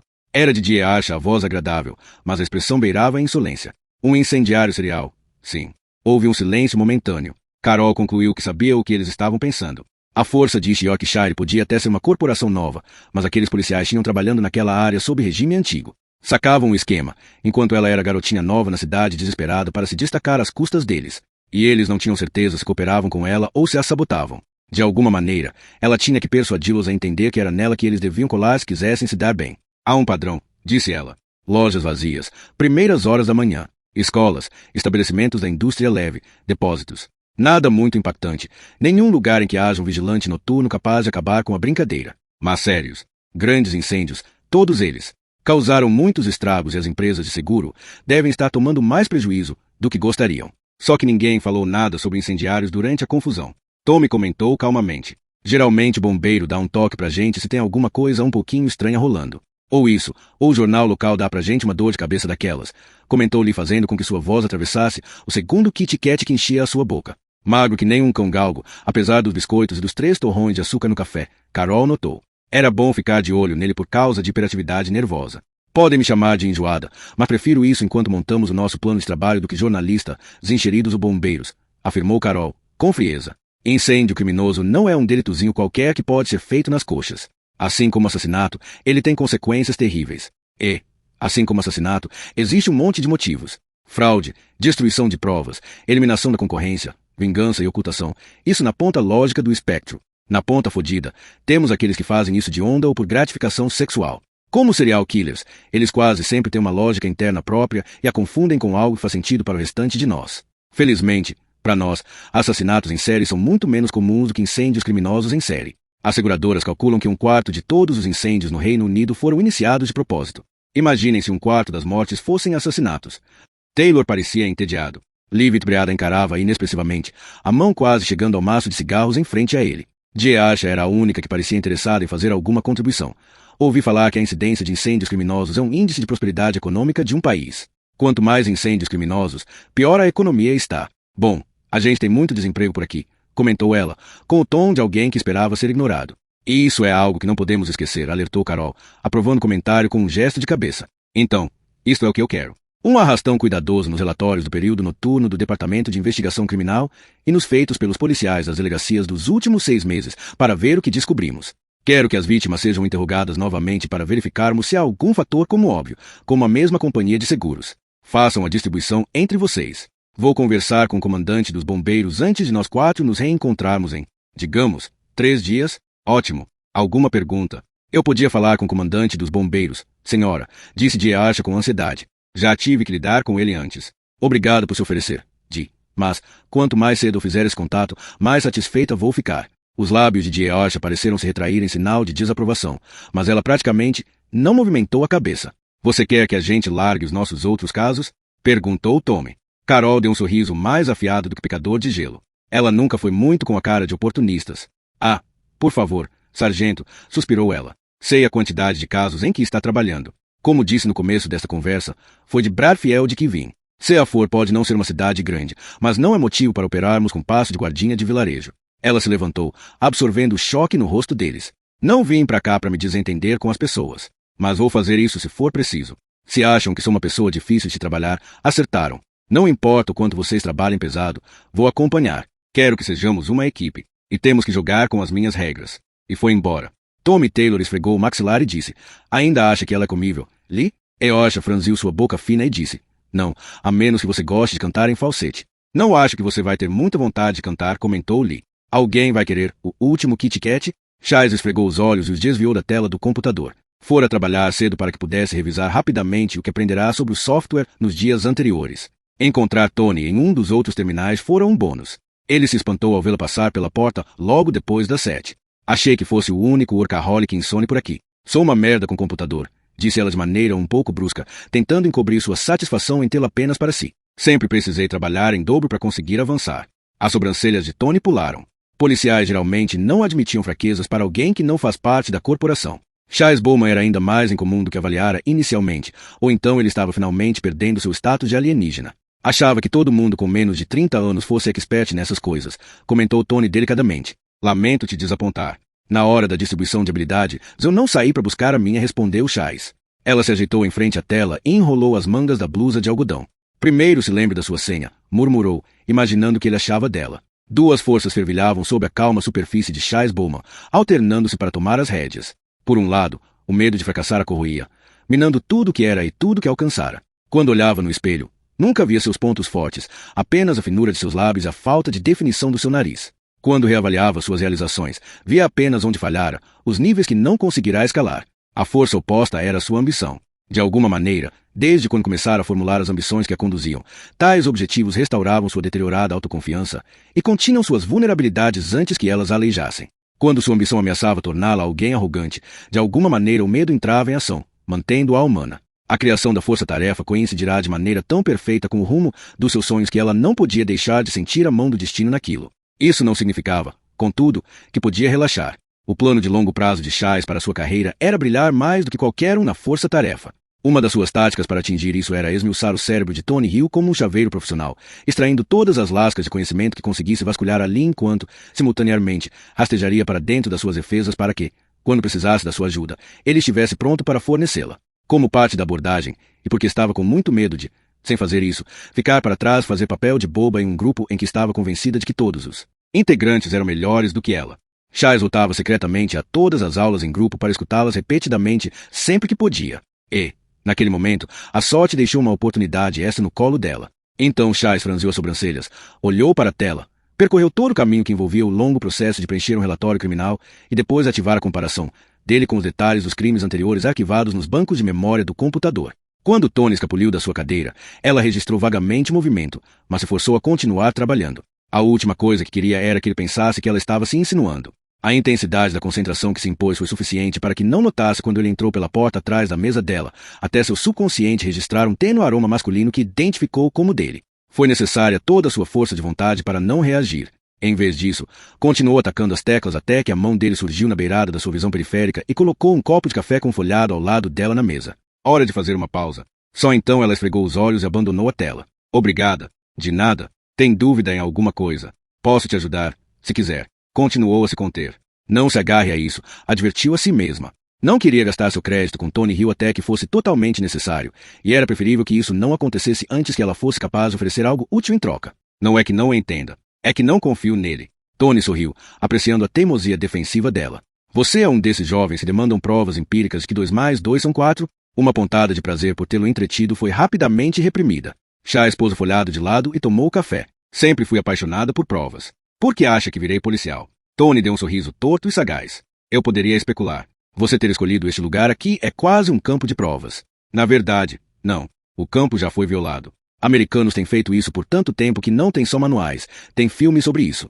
Vamos levar uma eternidade para compreender tudo, como de costume. Mas você é uma das pessoas que tocou no assunto, então não resta mais nada para a gente provar. Chais deu uma mordida enorme no folhado e gesticulou com a cabeça, aprovando silenciosamente enquanto saboreava a cobertura de damasco sobre a massa. Você não vai acreditar, disse Tony ironicamente, voltando para o seu terminal. A reação adversa está só começando. Demorou tempo demais para fazer com que a polícia aceitasse que podemos fornecer ajuda útil. Os jornalistas pilantras que estavam nos tratando como deuses há uns 2 anos agora caem matando em todas as nossas deficiências. Eles nos enalteceram exageradamente e agora nos culpam por não correspondermos a uma série de expectativas que eles mesmos criaram. Eu não sei, disse Chais. O público só se lembra dos grandes sucessos. Daquele caso em Bradfield que você solucionou no ano passado. O perfil estava certíssimo. A polícia sabia exatamente onde procurar quando o bicho pegou de verdade. Desatenta em relação ao gelo que se formara no rosto de Tony, Chais continuou com entusiasmo. Você vai fazer uma aula sobre ele. Ouvimos a versão boca a boca, mas não há praticamente nada na literatura, mesmo que seja óbvio que você tenha feito um compêndio sobre o perfil. Não vamos cobrir esse caso, informou ele, categoricamente. Chais levantou a cabeça de uma vez e se deu conta de onde a sua impetuosidade levará. Tinha estragado tudo. Sem dúvida. Desculpa, disse, em voz baixa. Me deixei levar pelo entusiasmo e acabou que o tato e a diplomacia viraram fumaça. Eu não estava pensando. Chianta repreendeu-se severamente em silêncio. Se fizer a terapia necessária depois daquele pesadelo pessoal, a última coisa que ia querer seria expor os detalhes para evitar prurido, mesmo que aquilo estivesse mascarado de interesse científico legítimo. Não precisa pedir desculpas, Chais, disse Tony com tom cansado. Você tem razão, é um caso-chave. O motivo pelo qual não vamos usá-lo é porque não consigo falar dele sem me sentir uma aberração. Todos vocês terão que me desculpar. Talvez um dia peguem um caso que os leve a se sentirem da mesma maneira. Para o bem de todos vocês, espero que não. Ele baixou o olhar para o folhado como se este fosse um artefato alienígena e o empurrou para o lado. Seu apetite estava morto, assim como deveria estar o seu passado. Chais desejou poder rebobinar a fita, retomar a conversa a partir do momento em que ele colocou o café na mesa dela, e ainda havia a possibilidade de usar o momento para estreitar o relacionamento. Lamento muito, Dr. Hill, desculpou-se inadequadamente. Ele levantou o olhar e forçou um sorriso delgado. É sério, Chais, não há necessidade. Podemos deixar de lado esse negócio de Dr. Hill. Queria ter comentado isso no seminário de ontem, mas escapou da minha memória. Não quero que fiquem achando que sou professor e vocês, a classe. Neste momento, sou líder do grupo simplesmente porque faço isso há algum tempo. Depois de um curto período, estaremos trabalhando lado a lado e não há por que termos barreiras entre nós. Então é Tony daqui para frente, ok? Beleza, Tony. Chais procurou uma mensagem em seus olhos e nas suas palavras. Satisfeita por eles conterem um perdão genuíno, devorou o resto do folhado e voltou a se concentrar na tela. Era impossível fazer o que queria com ele ali. Mas, na próxima vez que estivesse na sala dos computadores sozinha, pretendia entrar na internet, acessar os arquivos com os jornais e examinar todas as reportagens sobre o caso do serial killer de Bradfield. Ela lera a maioria na época, mas isso foi antes de conhecer o Dr. Tony Hill e tudo tinha mudado. Agora, ela tinha um interesse especial. Ao terminar, saberia o suficiente sobre o mais público dos perfis de Tony Hill a ponto de poder escrever o livro que, por razões que ainda não conseguia entender, nunca fora escrito. Afinal de contas, ela era uma detetive, não era? Carol Jordan lutava com a complicada cafeteira cromada, um presente de casa nova dado por seu irmão Michael quando mudará para Seaford. Tivera mais sorte do que a maioria das pessoas pega pela crise no mercado imobiliário. Não precisará de muito esforço para encontrar um comprador para sua metade do apartamento que dividia com o irmão. O advogado com quem ele vinha recentemente dividindo o quarto estava tão ávido para comprar a parte dela que Carol pensou que segurou muito mais vela do que imaginava. Agora ela morava em uma casa de pedra ao lado de uma colina que se elevava acima do estuário quase exatamente oposto a Seaford, um lugar só dela. Quase, corrigiu-se, quando um crânio duro começou a dar cabeçadas em sua bochecha. Tá bom, Nelson disse, curvando-se para carinhar a parte de trás das orelhas do gato. Estou te ouvindo. Enquanto o café ficava pronto, encheu a tigela de comida de gato, gerando um roronar seguido do som molhado de Nelson ingerindo o café da manhã. Andou até a sala para apreciar a vista do estuário com o arco de improvável fragilidade da ponte suspensa. Olhando para o outro lado do rio enevoado, para onde a ponte parecia flutuar sem conexão com a terra, ela planejava o encontro com o comandante dos bombeiros. Nelson entrou e, com o rabo ereto, pulou de uma vez no parapeito da janela, onde se espreguiçou, arqueando a cabeça na direção de Carol, demandando carinho. Carol passou as mãos pelo denso pelo e disse, só tenho uma chance de convencer esse cara de que sei alguma merda sobre esse tipo de coisa, Nelson. Preciso dele do meu lado. Deus sabe que preciso de alguém do meu lado. Nelson bateu na mão dela com a pata como se respondesse às palavras dela. Carol bebeu o resto do café e se levantou em um movimento tão suave quanto do gato. Uma das vantagens da carga horária como detetive e inspetor-chefe que rapidamente descobrira foi a de que conseguia ir à academia mais de uma vez por mês e já sentia os benefícios de uma musculatura mais firme e um condicionamento aeróbico melhor. Seria recompensador ter alguém com quem compartilhar isso, mas não era esse o motivo pelo qual malhava. Fazia isso por ela mesma, porque a fazia se sentir bem. Orgulhava-se do seu corpo e estava satisfeita com sua força e mobilidade. Uma hora depois, tolerando o tour pelo corpo de bombeiros, sentia-se feliz pelo seu condicionamento ao se esforçar para acompanhar o passo das pernas longas do chefe das operações locais, Jim Pendlebury. Parece que vocês são bem mais organizados aqui do que o Departamento de Investigação Criminal, disse Carol, quando finalmente chegaram à sala dele. Vai ter que revelar o segredo da eficiência. Tivemos tanta redução de custos que tivemos que otimizar tudo o que fazemos, contou a ela. Costumávamos ter todas as nossas unidades guarnecidas ininterruptamente com bombeiros, o que, em termos de custo, não era eficaz. Sei que muitos dos rapazes se queixaram, mas há alguns anos alteramos para uma mescla de bombeiros que trabalham meio expediente em período integral. Foram necessários alguns meses para colocarmos isso em prática, mas tem sido uma enorme vantagem em termos de gestão. Carol fez uma careta. Não é uma solução que funcionaria para nós. Pendlebury deu de ombros. Não sei. Você poderia ter um grupo principal de funcionários para lidar com as coisas rotineiras, se um esquadrão especial para usar quando necessário. Isso é mais ou menos o que já temos, comentou ela, secamente. O grupo principal de funcionários é chamado de turno da noite e o esquadrão especial são as equipes diurnas. Infelizmente, as coisas nunca ficam suficientemente tranquilas para que possamos abdicar de alguma delas. Parte da mente de Carol traçava um perfil mental do comandante dos bombeiros enquanto falavam. Durante a conversa, suas sobrancelhas retas e escuras ondulavam e salentavam acima dos seus olhos azul acinzentados. Considerando o tempo que ele passava com a bunda na cadeira atrás de uma mesa, sua pele era surpreendentemente castigada pelo clima. As rugas ao redor dos olhos se mostravam brancas quando não estava sorrindo ou franzindo a testa. Provavelmente um navegador ou pescador de fim de semana. Quando inclinou a cabeça para validar algo que falará, Carol pôde ver alguns fios grisalhos se destacando nos seus cachos escuros. Provavelmente tinha passado dos 30 há alguns bons anos, pensou, revendo sua estimativa inicial. Ela tinha o hábito de basear as análises dos novos conhecidos em como as descrições deles apareceriam em um boletim policial. Na verdade, nunca tivera que fazer um retrato falado de alguém que tivesse encontrado, mas tinha confiança de que sua prática teria feito dela melhor de todas as testemunhas possíveis para um desenhista da polícia. Agora que você viu a operação, creio que esteja um pouco mais tendenciosa a aceitar que, quando dizemos que um incêndio é criminoso, não estamos falando bobagem. O tom de Pendlebury era leve, mas seus olhos a desafiavam. Nunca duvidei do que estávamos falando, disse ela, com calma. Minha dúvida é se nós estamos encarando isso com a seriedade que deveríamos. Ela destrancou a sua maleta e retirou a pasta. Eu gostaria de examinar os detalhes desses incidentes com você, caso tenha tempo para fazer isso comigo. Ele inclinou a cabeça e indagou. Você está falando o que eu acho que está falando? Agora que vi a maneira como conduz sua operação, não posso acreditar que a ideia de um incendiário em série ainda não tenha passado pela sua cabeça. Ele deu uma puxada no lóbulo de uma orelha, ponderando. Por fim, disse, estava me perguntando quando é que algum de vocês perceberia. Carol soltou o ar com força pelo nariz. Teria sido útil se tivesse nos dado uma cutucada na direção certa. Vocês são os especialistas, afinal de contas. O seu antecessor não pensava assim, revelou Pendlebury. Ele podia estar fazendo um comentário até mesmo sobre o preço do peixe, pois todo o entusiasmo que demonstrara antes para o seu trabalho desapareceu por trás de uma máscara impassível, deixando que Carol tirasse suas próprias conclusões. E elas desenhavam um cenário não muito bonito. Colocou a pasta na mesa de Pendlebury e abriu-a. Isso era antes. Passado é passado. Vamos tratar do agora. Está me dizendo que tem incêndios criminosos anteriores a este aqui? Ele olhou para a folha de cima na pasta e bufou. Quer começar quanto tempo atrás? Tony Hill se sentou sozinho à mesa, preparando-se para o seminário do dia seguinte com os policiais à força-tarefa. Seus pensamentos, Porém, vagavam bem longe desses detalhes. Pensava nas mentes psicopatas à solta e definia a natureza dos que causariam dor e miséria a pessoas que sequer conheciam ainda. Há muito tempo existia uma teoria entre os psicólogos que desconsiderava a existência da maldade e que atribuía os piores excessos da maioria dos sociopatas, sequestradores, torturadores e assassinos a uma série de circunstâncias, acontecimentos interconectados no passado deles, que culminava em um evento carregado de estresse que os catapultava para um estado de descontrole em relação ao que a sociedade civilizada tolerava. Isso, entretanto, não satisfazia inteiramente Tony. A teoria queria que se perguntasse por que algumas pessoas com históricos quase idênticos de abuso e privação não se tornavam psicopatas, mas tinham vidas proveitosas e produtivas, integradas à sociedade. Agora os cientistas falavam sobre a resposta genética, uma fratura no código do DNA que poderia explicar tal divergência. De certa maneira, Tony achava essa resposta conveniente demais. Parecia uma desculpa, assim como a antiquada noção de que alguns homens eram simplesmente maus e pronto. Ela se esquivava da responsabilidade de uma maneira que ele achava repugnante. Era um problema que sempre encontrava uma ressonância particular nele. Tony sabia a razão pela qual era tão bom no que fazia. Era porque aproveitava muitas das pegadas que suas presas deixavam a percorrer seus próprios caminhos.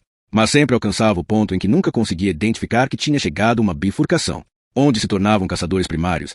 Ele era um caçador secundário e os perseguia assim que ultrapassavam o limite. Porém, a vida de Tony ainda carregava os ecos das deles. As fantasias que os conduziam eram sobre sexo e morte.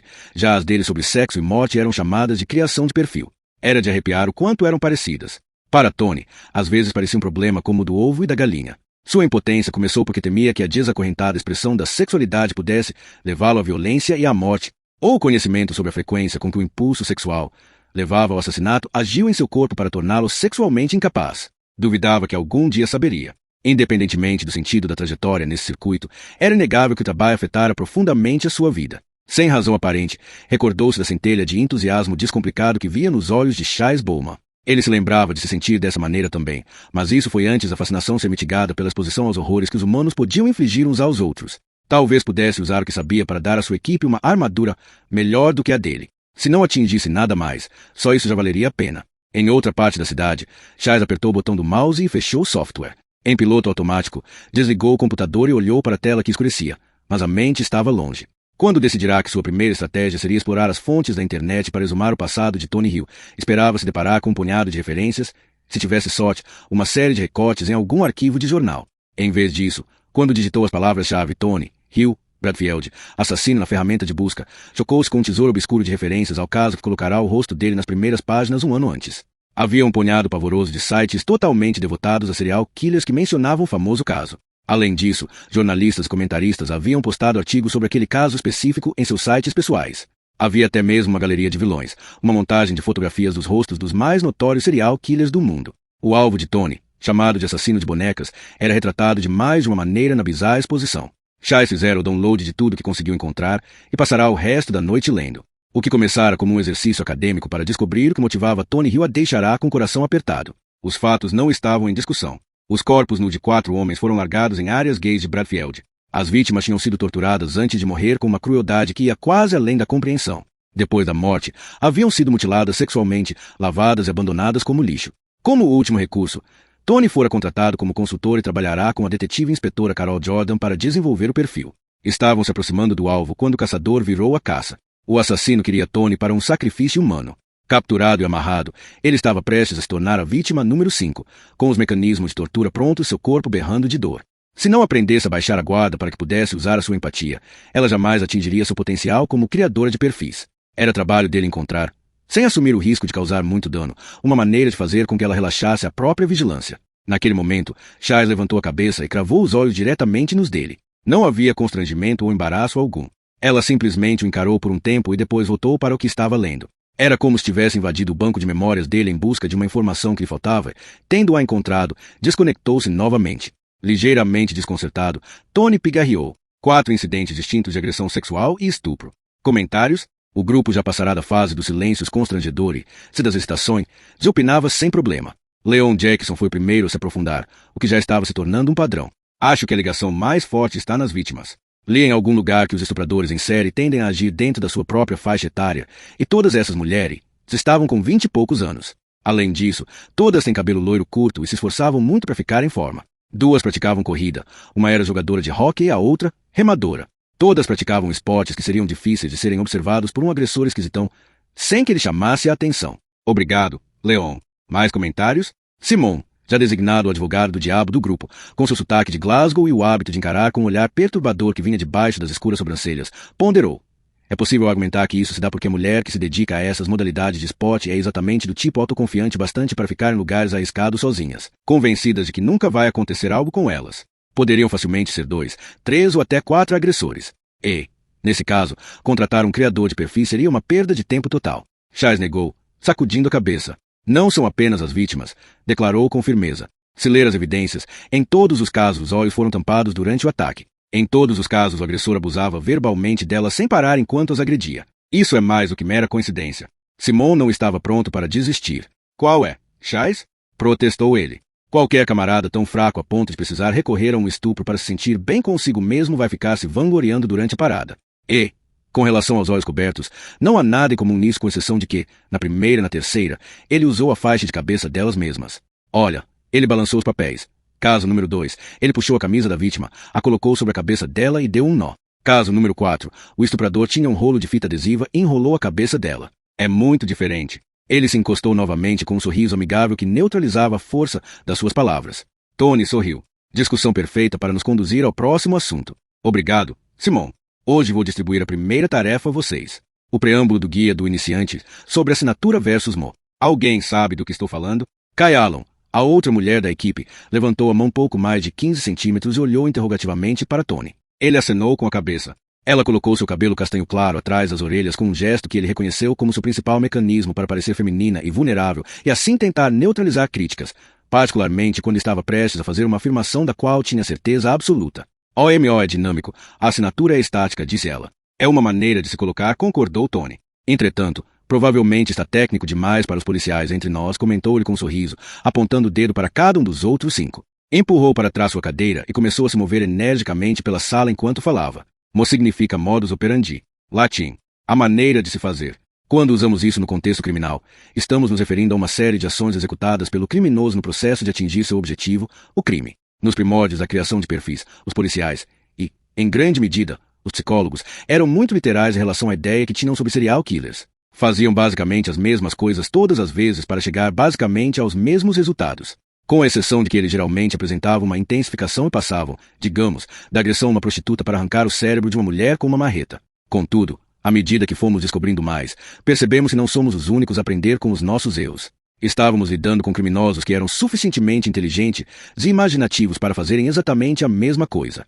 Isso significava que tínhamos que enfiar nas nossas cabeças a ideia de que uma era algo que poderia mudar drasticamente de um delito para o próximo porque o criminoso achou que uma linha de ação em particular não era muito eficaz. Então ele adaptava. Seu primeiro assassinato poderia ser um estrangulamento, mas talvez o assassino ache que isso levou tempo demais, foi muito barulhento, o amedrontou demais, o estressou mais do que fez com que desfrutasse da realização. Na próxima vez, ele esmaga o crânio dela com um pé de cabra. Faz bagunça demais. Então, no crime número 3, esfaqueia. E os investigadores os categorizam como 3 assassinatos distintos porque uma é muito diferente. O que não muda é o que chamamos, pela necessidade de nomeação, de assinatura. S. Abreviado, Tony parou de andar e se inclinou sobre o parapeito da janela. A ES não muda porque ela é a razão de ser do criminoso. É o que dá ao criminoso o sentimento de satisfação. Do que consiste a assinatura? Então, bem, todos os fragmentos de comportamento que excedem aquilo que é realmente necessário para se cometer o crime. O ritual do ataque. Para satisfazer o perpetrador, os elementos da assinatura têm que ser encenados toda vez que ele sai numa missão e têm que ser executados com o mesmo estilo todas as vezes. Podem ser exemplos da assinatura de um assassino coisas como: ele desnuda a vítima, faz uma pilha organizada com as roupas da vítima, usa os cosméticos na vítima depois da morte, faz sexo com a vítima depois da morte, realiza algum tipo de mutilação ritualística como cortar os seios, o pênis ou as orelhas. Simon parecia ligeiramente nauseado. Tony imaginava quantas vítimas de assassinato aquele policial já tinha visto. Ele precisava ficar mais calejado ou então se preparar para lidar com a zoeira dos colegas que se divertiriam vendo o criador de perfis despejar seu almoço sobre outra vítima profanada. Um criminoso em série precisa realizar atividades que são sua assinatura para se satisfazer, para fazer com que o ato seja significativo, continuou Tony. Isso tem a ver com a satisfação de uma variedade de necessidades, dominar, infligir dor, provocar reações distintas, alcançar alívio sexual. Os meios podem variar, mas o fim se mantém constante. Respirou fundo e tentou manter a mente afastada das variações muito particulares que vira em primeira mão. Para um assassino cujo prazer vem do ato de infligir dor e de ouvir as vítimas gritando, é imaterial se ele... Sua voz titubeava devido às irresistíveis imagens que escalavam para dentro da sua cabeça. Se ele, Todos olhavam para Tony que, desesperadamente, lutava para parecer que tinha apenas perdido a concentração, e não que estava verdadeiramente abalado. Se ele as amarra e as corta, ou se ele a chicoteia com arame, completou Chais, com a voz casual e expressão reconfortante. Exatamente, disse Tony, recuperando-se rapidamente. Bom saber que você tem uma imaginação tão meiga, Chais. Típico de mulher, né? Comentou Simon, soltando uma gargalhada ruidosa. Chais ficou ligeiramente constrangida. Antes que a piada se alastrasse, Tony continuou. Ou seja, é possível haver dois corpos em condições físicas bem diferentes. Mas, quando se examina o cenário, foram feitas outras coisas além do ato de matar, e a gratificação final foi a mesma. É aí que está a assinatura. Ele ficou em silêncio, seu controle firme novamente, olhou ao redor para conferir se todos o estavam acompanhando. Um dos homens parecia estar com dúvida. Para ser o mais simplista possível, retomou. Pense em criminosos triviais. Você tem um ladrão de televisões. É a única coisa que ele quer. Televisões, porque tem um receptador com quem consegue fazer um bom negócio. Ele furta em ruas onde não havia espaço lateral entre as casas, se entrava pelo quintal. Mas aí ele lê no jornal local que a polícia está alertando as pessoas sobre o ladrão de televisões que entra pelo quintal e que estão preparando equipes de vigilância para olhar com mais cuidado os becos atrás das casas. Então ele abandona esse tipo de casa, as troca por casas de 2 andares, pois esse tipo de residência possui janela lateral na sala do andar de baixo. Ele mudou-mo, mas ainda furta apenas as televisões. Essa é a assinatura dele. O rosto daquele que estava com dúvida clareou. Tony o fizera compreender. Satisfeito, pegou uma pilha de papéis dividida em 2. Então temos que aprender a ser inclusivos enquanto estamos considerando a possibilidade de haver um criminoso em série. Optem por fazer conexões pela similaridade em vez de desconsiderar pela diferença. Ele se levantou novamente e caminhou em meio às carteiras, preparando-se para a parte crucial do seminário. Alguns policiais veteranos e criadores de perfis têm uma hipótese que é mais confidencial do que os segredos da maçonaria, disse ele, capturando novamente a atenção. Acreditamos haver pelo menos meia dúzia de serial killers não identificados que vêm operando no Reino Unido nos últimos 10 anos. Alguns com, provavelmente, mais de 10 vítimas. Graças à rede de estradas, à relutância histórica da força policial em compartilhar informação, ninguém se põe à disposição para fazer as conexões cruciais. Assim que estivermos em pleno funcionamento, com o tempo e os funcionários disponíveis, isso é algo que levaremos em consideração. Sobrancelhas erguidas e cochicho desencheram o seu silêncio momentâneo. O que vamos fazer aqui é um teste simulado, explicou Tony. 30 adolescentes desaparecidos. Todos os casos são reais e foram selecionados de uma dúzia de distintos durante os últimos 7 anos.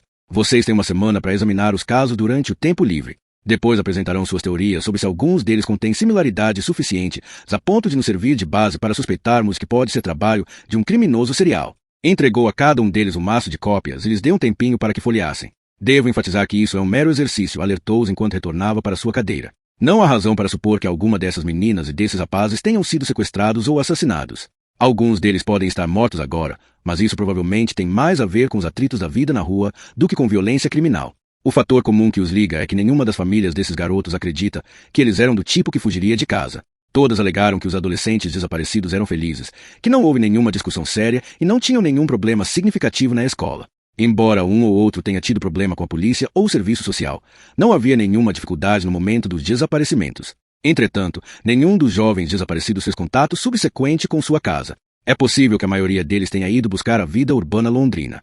Respirou fundo e se virou para encará-los. Mas pode haver outro cenário escondido nisso aí. E, se ele existe, será trabalho nosso encontrá-lo. Como uma pequena queimação nas entranhas, Chais começou a sentir uma excitação poderosa bastante para turvar as memórias do que lera sobre o último confronto de Tony com o assassino. Era a sua primeira chance. Se havia vítimas de assassinato desaparecidas, ela as encontraria. Mais do que isso, seria sua defensora. E quem as vingaria? Criminosos são frequentemente pegos por acidente. Ele sabia disso, assistira a programas na TV.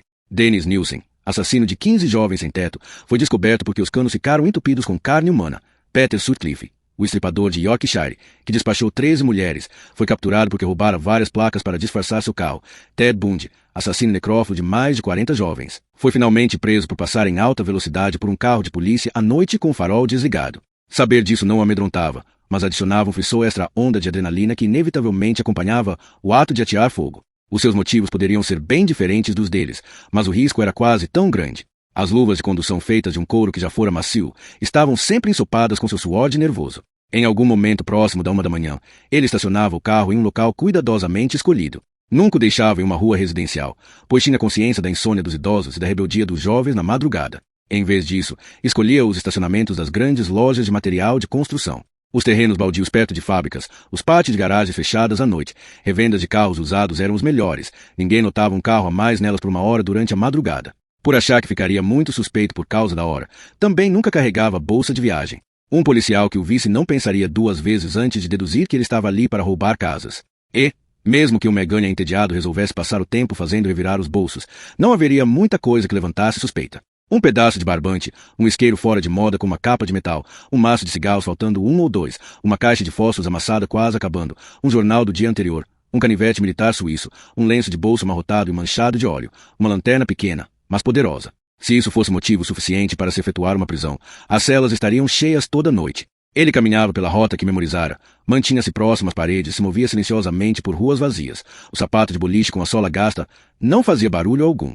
Após alguns minutos, chegou a um beco estreito que levava a lateral fora de vista de um imóvel industrial, no qual estava de olho há um tempo. Fora originalmente uma fábrica de cordas e consistia em um conjunto de 4 prédios de tijolo da virada do século recentemente adaptados para uso atual.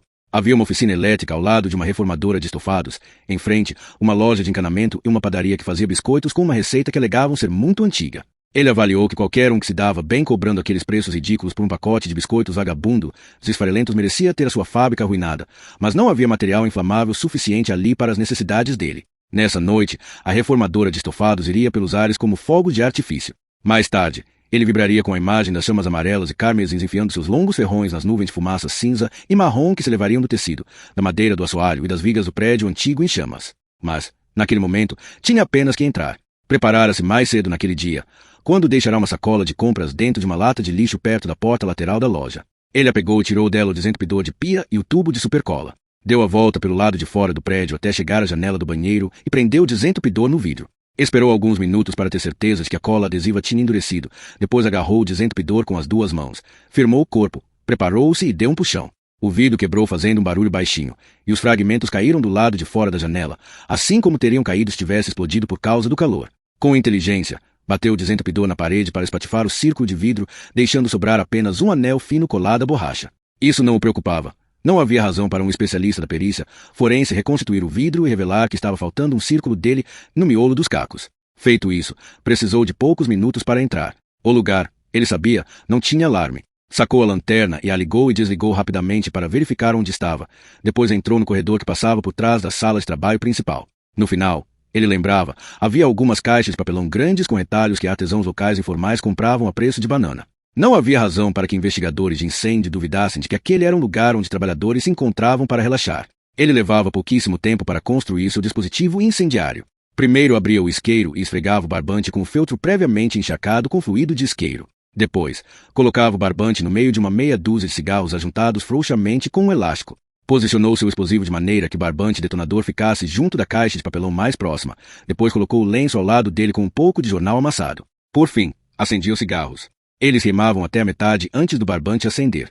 O que, por sua vez, fazia com que demorasse um pouco até que as caixas de tecido começassem lentamente a queimar. Mas, no momento em que as chamas se firmassem, nada as impediria. Seria um incêndio daqueles. Vinha postergando esse incêndio por um tempo, pois sabia que seria uma beleza. Recompensador, em vários sentidos. Betsy olhou seu relógio. Mais 10 minutos. Depois ela acabaria com a festinha de Suzy Joseph, alegando que Mickey tinha um compromisso. Se Jaco quisesse prosseguir com o galanteio, ficava por conta dele. Ela suspeitava que ele preferiria agarrar a oportunidade para fugir. Acabará de filmar o último Vance Visita na noite anterior e depois sairia para um dos seus compromissos de caridade em um dos hospitais, em que trabalhava como conselheiro voluntário e assistente social. Deixaria a casa em paz para ela e Mickey passarem o fim de semana sozinhas. Por causa de Jack e da princesa de Gales, aqueles que têm doença terminal hoje não conseguem ficar em paz, disse ela, em voz alta. Eu é que tenho sorte, continuou, fechando a parte de cima da sua escrivaninha, deixando à vista apenas as gavetas depois de ter limpado a mesa e se preparado para um fim de semana sem culpa. Não preciso escutar a versão autorizada pela milionésima vez. Ela imitou a entonação alto-astral da encenação de Jaco.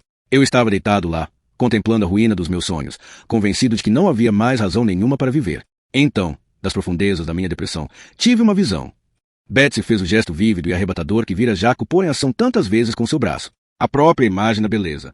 Ali, de pé ao lado da minha cama de hospital, estava a única coisa que tinha visto desde o acidente que me fez acreditar que a vida merecia ser vivida. Era um conto que não guardava quase nenhuma relação com a realidade que Betsy viverá. Lembrava-se do primeiro encontro de Mickey com Jaco, mas não porque havia sido a colisão sensacional de estrelas encontrando suas equivalentes. A memória de Betsy era muito diferente e bem menos romântica. Foi na primeira vez que Mickey assumiu o papel de jornalista principal na transmissão de uma reportagem externa no jornal mais importante da noite.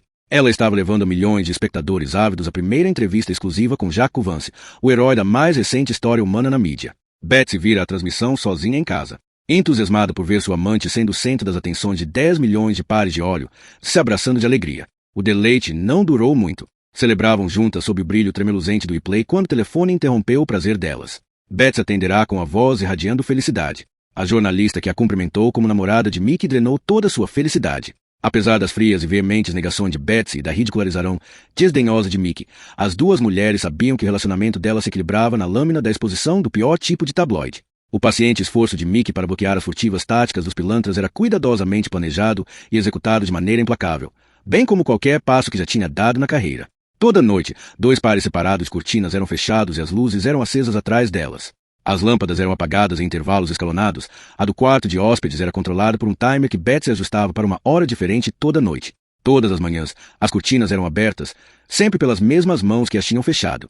Os únicos lugares em que as duas se abraçavam eram atrás das cortinas fechadas, fora da linha de visão da janela ou no corredor, que era invisível pelo lado de fora. Se ambas saíam de casa juntas, separavam-se lá embaixo com um cordial tchauzinho e sem contato corporal. Não dar aos supostos observadores nada para verem seria o suficiente para fazer com que a maioria das pessoas se sentissem seguras.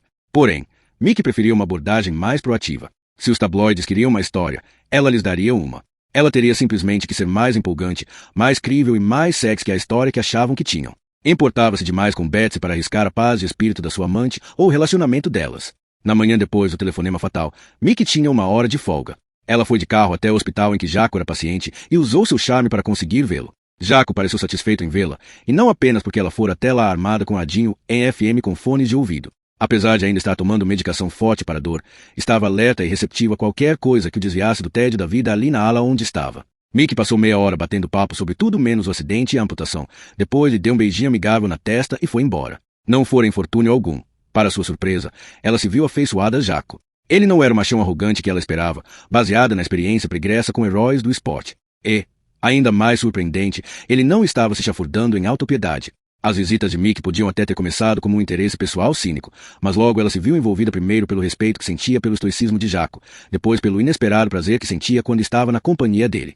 Ele podia estar mais interessado em si mesmo do que nela, mas pelo menos conseguia ser divertido e espirituoso. 5 dias e 4 visitas depois, Jaco fez a pergunta pela qual ela estava esperando. Por que você fica me visitando? Mickey deu de ombros e respondeu. Porque eu gosto de você? As sobrancelhas de Jaco levantaram e abaixaram, como se afirmassem. Não é só por isso.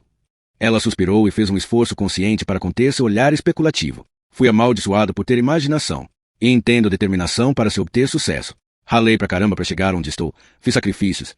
E, às vezes, tive que tratar pessoas de um jeito que, em outras circunstâncias, eu sentiria vergonha. Mas chegar aonde quero é a coisa mais importante da minha vida. Posso imaginar como me sentiria se uma cadeia de circunstâncias fora do meu controle me custasse esse objetivo. Acho que o que sinto por você é empatia. Que significa o quê? Perguntou ele, com uma expressão no rosto que não deixava transparecer nada. Compaixão sem pena? Ele fez um gesto afirmativo com a cabeça, como que satisfeito. A enfermeira achava que era porque você estava afim de mim. Sabia que ela estava errada. Mickey deu de ombros. Estava tudo correndo bem melhor do que previra. Não a desiluda. As pessoas não confiam em motivações que não conseguem entender. Você está certíssima. Concordou ele com uma pontada de amargura na voz que ela ainda não havia escutado, apesar do motivo que a levava até ali. Mas o entendimento nem sempre faz com que seja possível aceitar alguma coisa. Havia mais, muito mais por trás das palavras dele. Mas Mickey sabia quando deixar as coisas para depois, e ela teria um monte de oportunidades para mencionar aquele assunto outra vez. Quando foi embora naquele dia, fez questão de que a enfermeira a visse dando um beijo de despedida nele. Se sua história precisava ser crível, tinha que vazar, não precisava ser transmitida pela TV. E, por experiência jornalística própria, uma fofoca se espalha por um hospital mais rápido do que legionelose. Dali para uma comunidade mais ampla, bastava um mensageiro. Quando voltou, uma semana depois, Jaco parecia distante. Mickey percebeu emoções violentas que ele mal conseguia conter, mas não teve como descobrir ao certo que sentimentos eram aqueles. Por fim, cansada de conduzir um monólogo em vez de uma conversa, perguntou. Vai me contar ou simplesmente vai deixar a sua pressão arterial subir até você ter um derrame? Pela primeira vez naquela tarde, ele olhou diretamente para o rosto dela. Momentaneamente, Mickey pensou que estivesse com febre. Então percebeu que era uma fúria tão poderosa que ela não conseguia imaginar como ele conseguia contê-la. Jaco estava tão furioso que mal conseguia falar, algo que ela percebeu quando viu lutando para encontrar as próprias palavras. Ele dominou sua ira com uma enorme força de vontade e rosnou. Minha suposta noiva. Julie? Mickey torceu para ter dito o nome certo. Elas se encontraram rapidamente em uma tarde quando a jornalista estava indo embora. A impressão de Mickey foi de uma bonita mulher de cabelo preto que, por um triz, era mais provocante do que vulgar. Puta! Xingou ele entre dentes, com os tendões do pescoço tensionados como cordas debaixo da pele bronzeada. Ó o que aconteceu. Jaco? Ele fechou os olhos, respirou fundo, e seu enorme peito se expandiu, enfatizando a simetria do seu corpo antes perfeito. Terminou comigo, conseguiu dizer por fim, a voz rouca de raiva. Não, sussurrou Mickey. Nossa, Jaco. Ela estendeu a mão e encostou os dedos no punho fechado dele. Conseguia sentir seu pulso batendo de tanta força que usava para apertar a mão.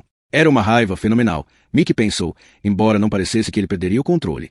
Disse que não consegue lidar com isto. E deu uma risada cínica e rouca. Ela não consegue lidar com isto? Como acha que esta porra é pra mim? Sinto muito. Foram as insuficientes palavras de Mickey. Eu vi isso no rosto dela na primeira vez que veio me visitar. Não, soube antes disso. Porque ela sequer chegou perto de mim naquele primeiro dia. Levou 2 dias para chegar o rabo perto de mim. A voz hostil e gutural deixava as palavras caírem como blocos de pedra. Quando veio, não conseguia tolerar a minha imagem. Estava na cara dela. Só conseguia ver o que eu não era mais. Jaco puxou o punho e deu um soco na cama. Idiota que ela é. Ele abriu os olhos e a encarou com raiva. Não começa. Se tem uma coisa que não preciso é de mais uma puta me consolando. Já tenho aquela porra daquela enfermeira com toda aquela animação artificial pra cima de mim. Pode parar. Mickey não recuou. Vencera muitos confrontos com editores novos por causa disso. Você tem que aprender a reconhecer o respeito quando o vê, devolveu a ele. Sinto muito que a Julie não tenha o necessário para ficar ao seu lado, mas é melhor descobrir isso agora do que mais na frente. Jaco estava abismado. Há anos, a única pessoa que falará com ele de um jeito que não fosse com deferência nervosa era o seu treinador. O quê? Berrou ele, a fúria substituída por um espanto perplexo. Mickey continuou sem levar em consideração a resposta dele. Agora você só tem que pensar em como vai jogar esse jogo. O quê? Isso não vai ser um segredo entre vocês dois, vai? De acordo com o que você falou, a enfermeira já sabe. Então, lá pela hora do chá, vai ser o maior segura primeira página. Se quiser, pode se contentar em ser objeto de pena. A namorada termina com o herói porque ele não é mais um homem completo. Vai garantir o voto de compaixão, e boa parte do público manipulado pela mídia vai cuspir na Julie na rua. Por outro lado, pode conseguir sua retaliação antes de sair dessa por cima. A boca de Jaco estava aberta, mas, por um momento, nenhuma palavra foi dita. Por fim, falou, em voz baixa, aquilo que os membros da equipe olímpica teriam entendido como um sinal para colocarem os coletes à prova de bala. Continue. É você quem decide. Depende de você querer que as pessoas o vejam como vítima ou como vencedor. A firmeza do olhar de Mickey parecia desafiá-lo mais do que qualquer outro que já enfrentará em competições. Ó o que você acha? Rosnou ele. Estou te falando. Cara, não tem nada mais caipira do que isso aqui, disse Leon, balançando uma pacora de frango com um gesto exagerado que parecia incluir não apenas o restaurante, mas também a maior parte de West Riding of Yorkshire. É óbvio que você nunca foi a Greenock sábado à noite, ironizou Simon. Pode acreditar em mim, Leon. Aquilo faz Leeds parecer totalmente cosmopolita. Nada consegue fazer com que este lugar seja cosmopolita, protestou Leon. Não é tão ruim assim, disse Kai. É muito bom para fazer compra. Mesmo fora de sala de aula, Chaz notou que Kai assumia rapidamente o papel conciliatório e ficava alisando o cabelo do mesmo jeito que alisava as asperezas nas conversas. Simon gemeu teatralmente e disse, ai, por favor, Kai, você não precisa descambar para essas coisas meigas de mulher. Vai em frente. Faz a minha noite. Conta como aqui em Leeds eles são bons em colocar piercing. Cat mostrou a língua para ele. Se você não parar de encher o saco da Kai, nós mulheres podemos muito bem considerar fazer um piercing em alguma parte especial da sua anatomia com esta garrafa de cerveja, disse Chaz com doçura, brandindo sua cerveja. Simon levantou as mãos. Tá bom, vou me comportar, desde que você prometa não me bater com o chapati. Houve um momento de silêncio quando os 4 policiais atacaram suas entradas. O restaurante indiano de sábado à noite parecia estar se tornando uma característica regular do quarteto, enquanto os outros 2 preferiam voltar para os lugares de onde vieram do que explorar sua nova base. Quando Simon fez a sugestão pela primeira vez, Chaz não tinha certezas que iria ter um relacionamento tão próximo com seus colegas. Mas Simon foi persuasivo e, além disso, o comandante Bishop tinha ficado de ouvido em pé e ela queria evitar ser rotulada como alguém que cooperava pouco. Chaz concordou e, para sua surpresa, divertiu-se, mesmo que tenha dado suas desculpas para escapulir da boate para onde os outros foram. Agora, com 3 semanas de trabalho, ela aguardava ansiosa para saírem à noite, e não só por causa da comida. Leon foi o primeiro a limpar o prato, como sempre. O que estou querendo dizer é que este lugar é primitivo. Não sei, protestou Chaz. Tem um monte de restaurantes indianos bons, os imóveis são mais baratos e consigo bancar um lugar maior do que uma gaiola de coelho. E dá para ir a pé de uma parte do centro da cidade para outra, em vez de ter que ficar 1 hora sentada no metrô. E o campo? Não se esqueça de como é fácil ir para o campo, completou Kai. Leon se recostou na cadeira, suspirando, revirando os olhos como uma caricatura terrível de programas de humor. Depois gorjeou em falsete. É a Tiff. Ela está certa, disse Simon. Meu Deus, você é tão clichê, Leon. Devia dar uma fugida das ruas da cidade, colocar um pouco de ar puro nos pulmões. O que acha de sairmos amanhã para uma caminhada? Quero muito descobrir se Il Claymore está à altura das homenagens. Chais riu e disse, o quê? Quer caminhar sem gorro para ver se morre de frio? Os outros gargalharam junto com ela. Viu? Cara, é primitivo, do jeito que eu falei. Nada para fazer a não ser caminhar. Porra, Simon, não sou eu que sou clichê. Você sabe que já fui parado 3 vezes quando estava indo de carro para casa desde que cheguei aqui. Até mesmo a Polícia Metropolitana de Londres é um pouquinho mais esclarecida em relação ao racismo e não parte do princípio que todo negro com uma caranga decente é traficante, disse Leon, amargamente.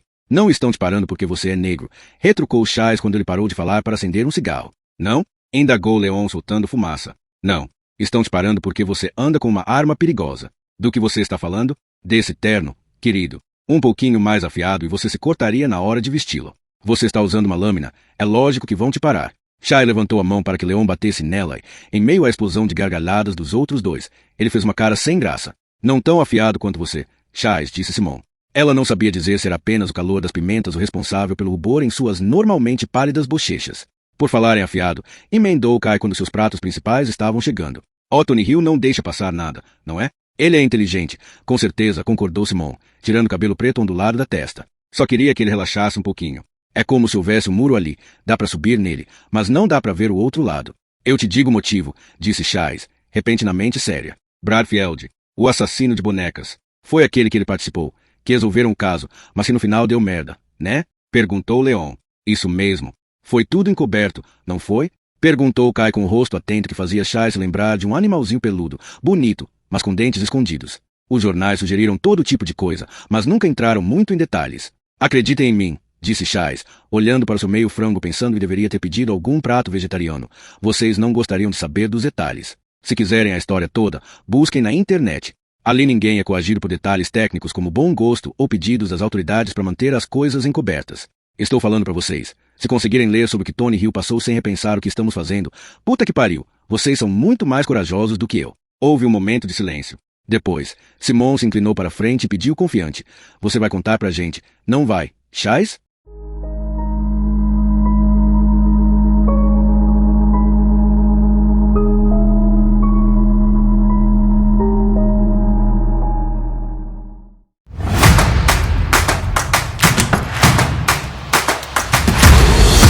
Quer ouvir essa história até o último sussurro? O audiobook completo está te esperando no nosso grupo VIP no Telegram. Um espaço feito para quem não apenas escuta, mas vive cada palavra. Acesse agora o link no comentário fixado e junte-se aos ouvintes que caminham lado a lado com as narrativas mais envolventes antes de todo mundo. Te vejo lá, no lugar onde as histórias não têm pressa para acabar.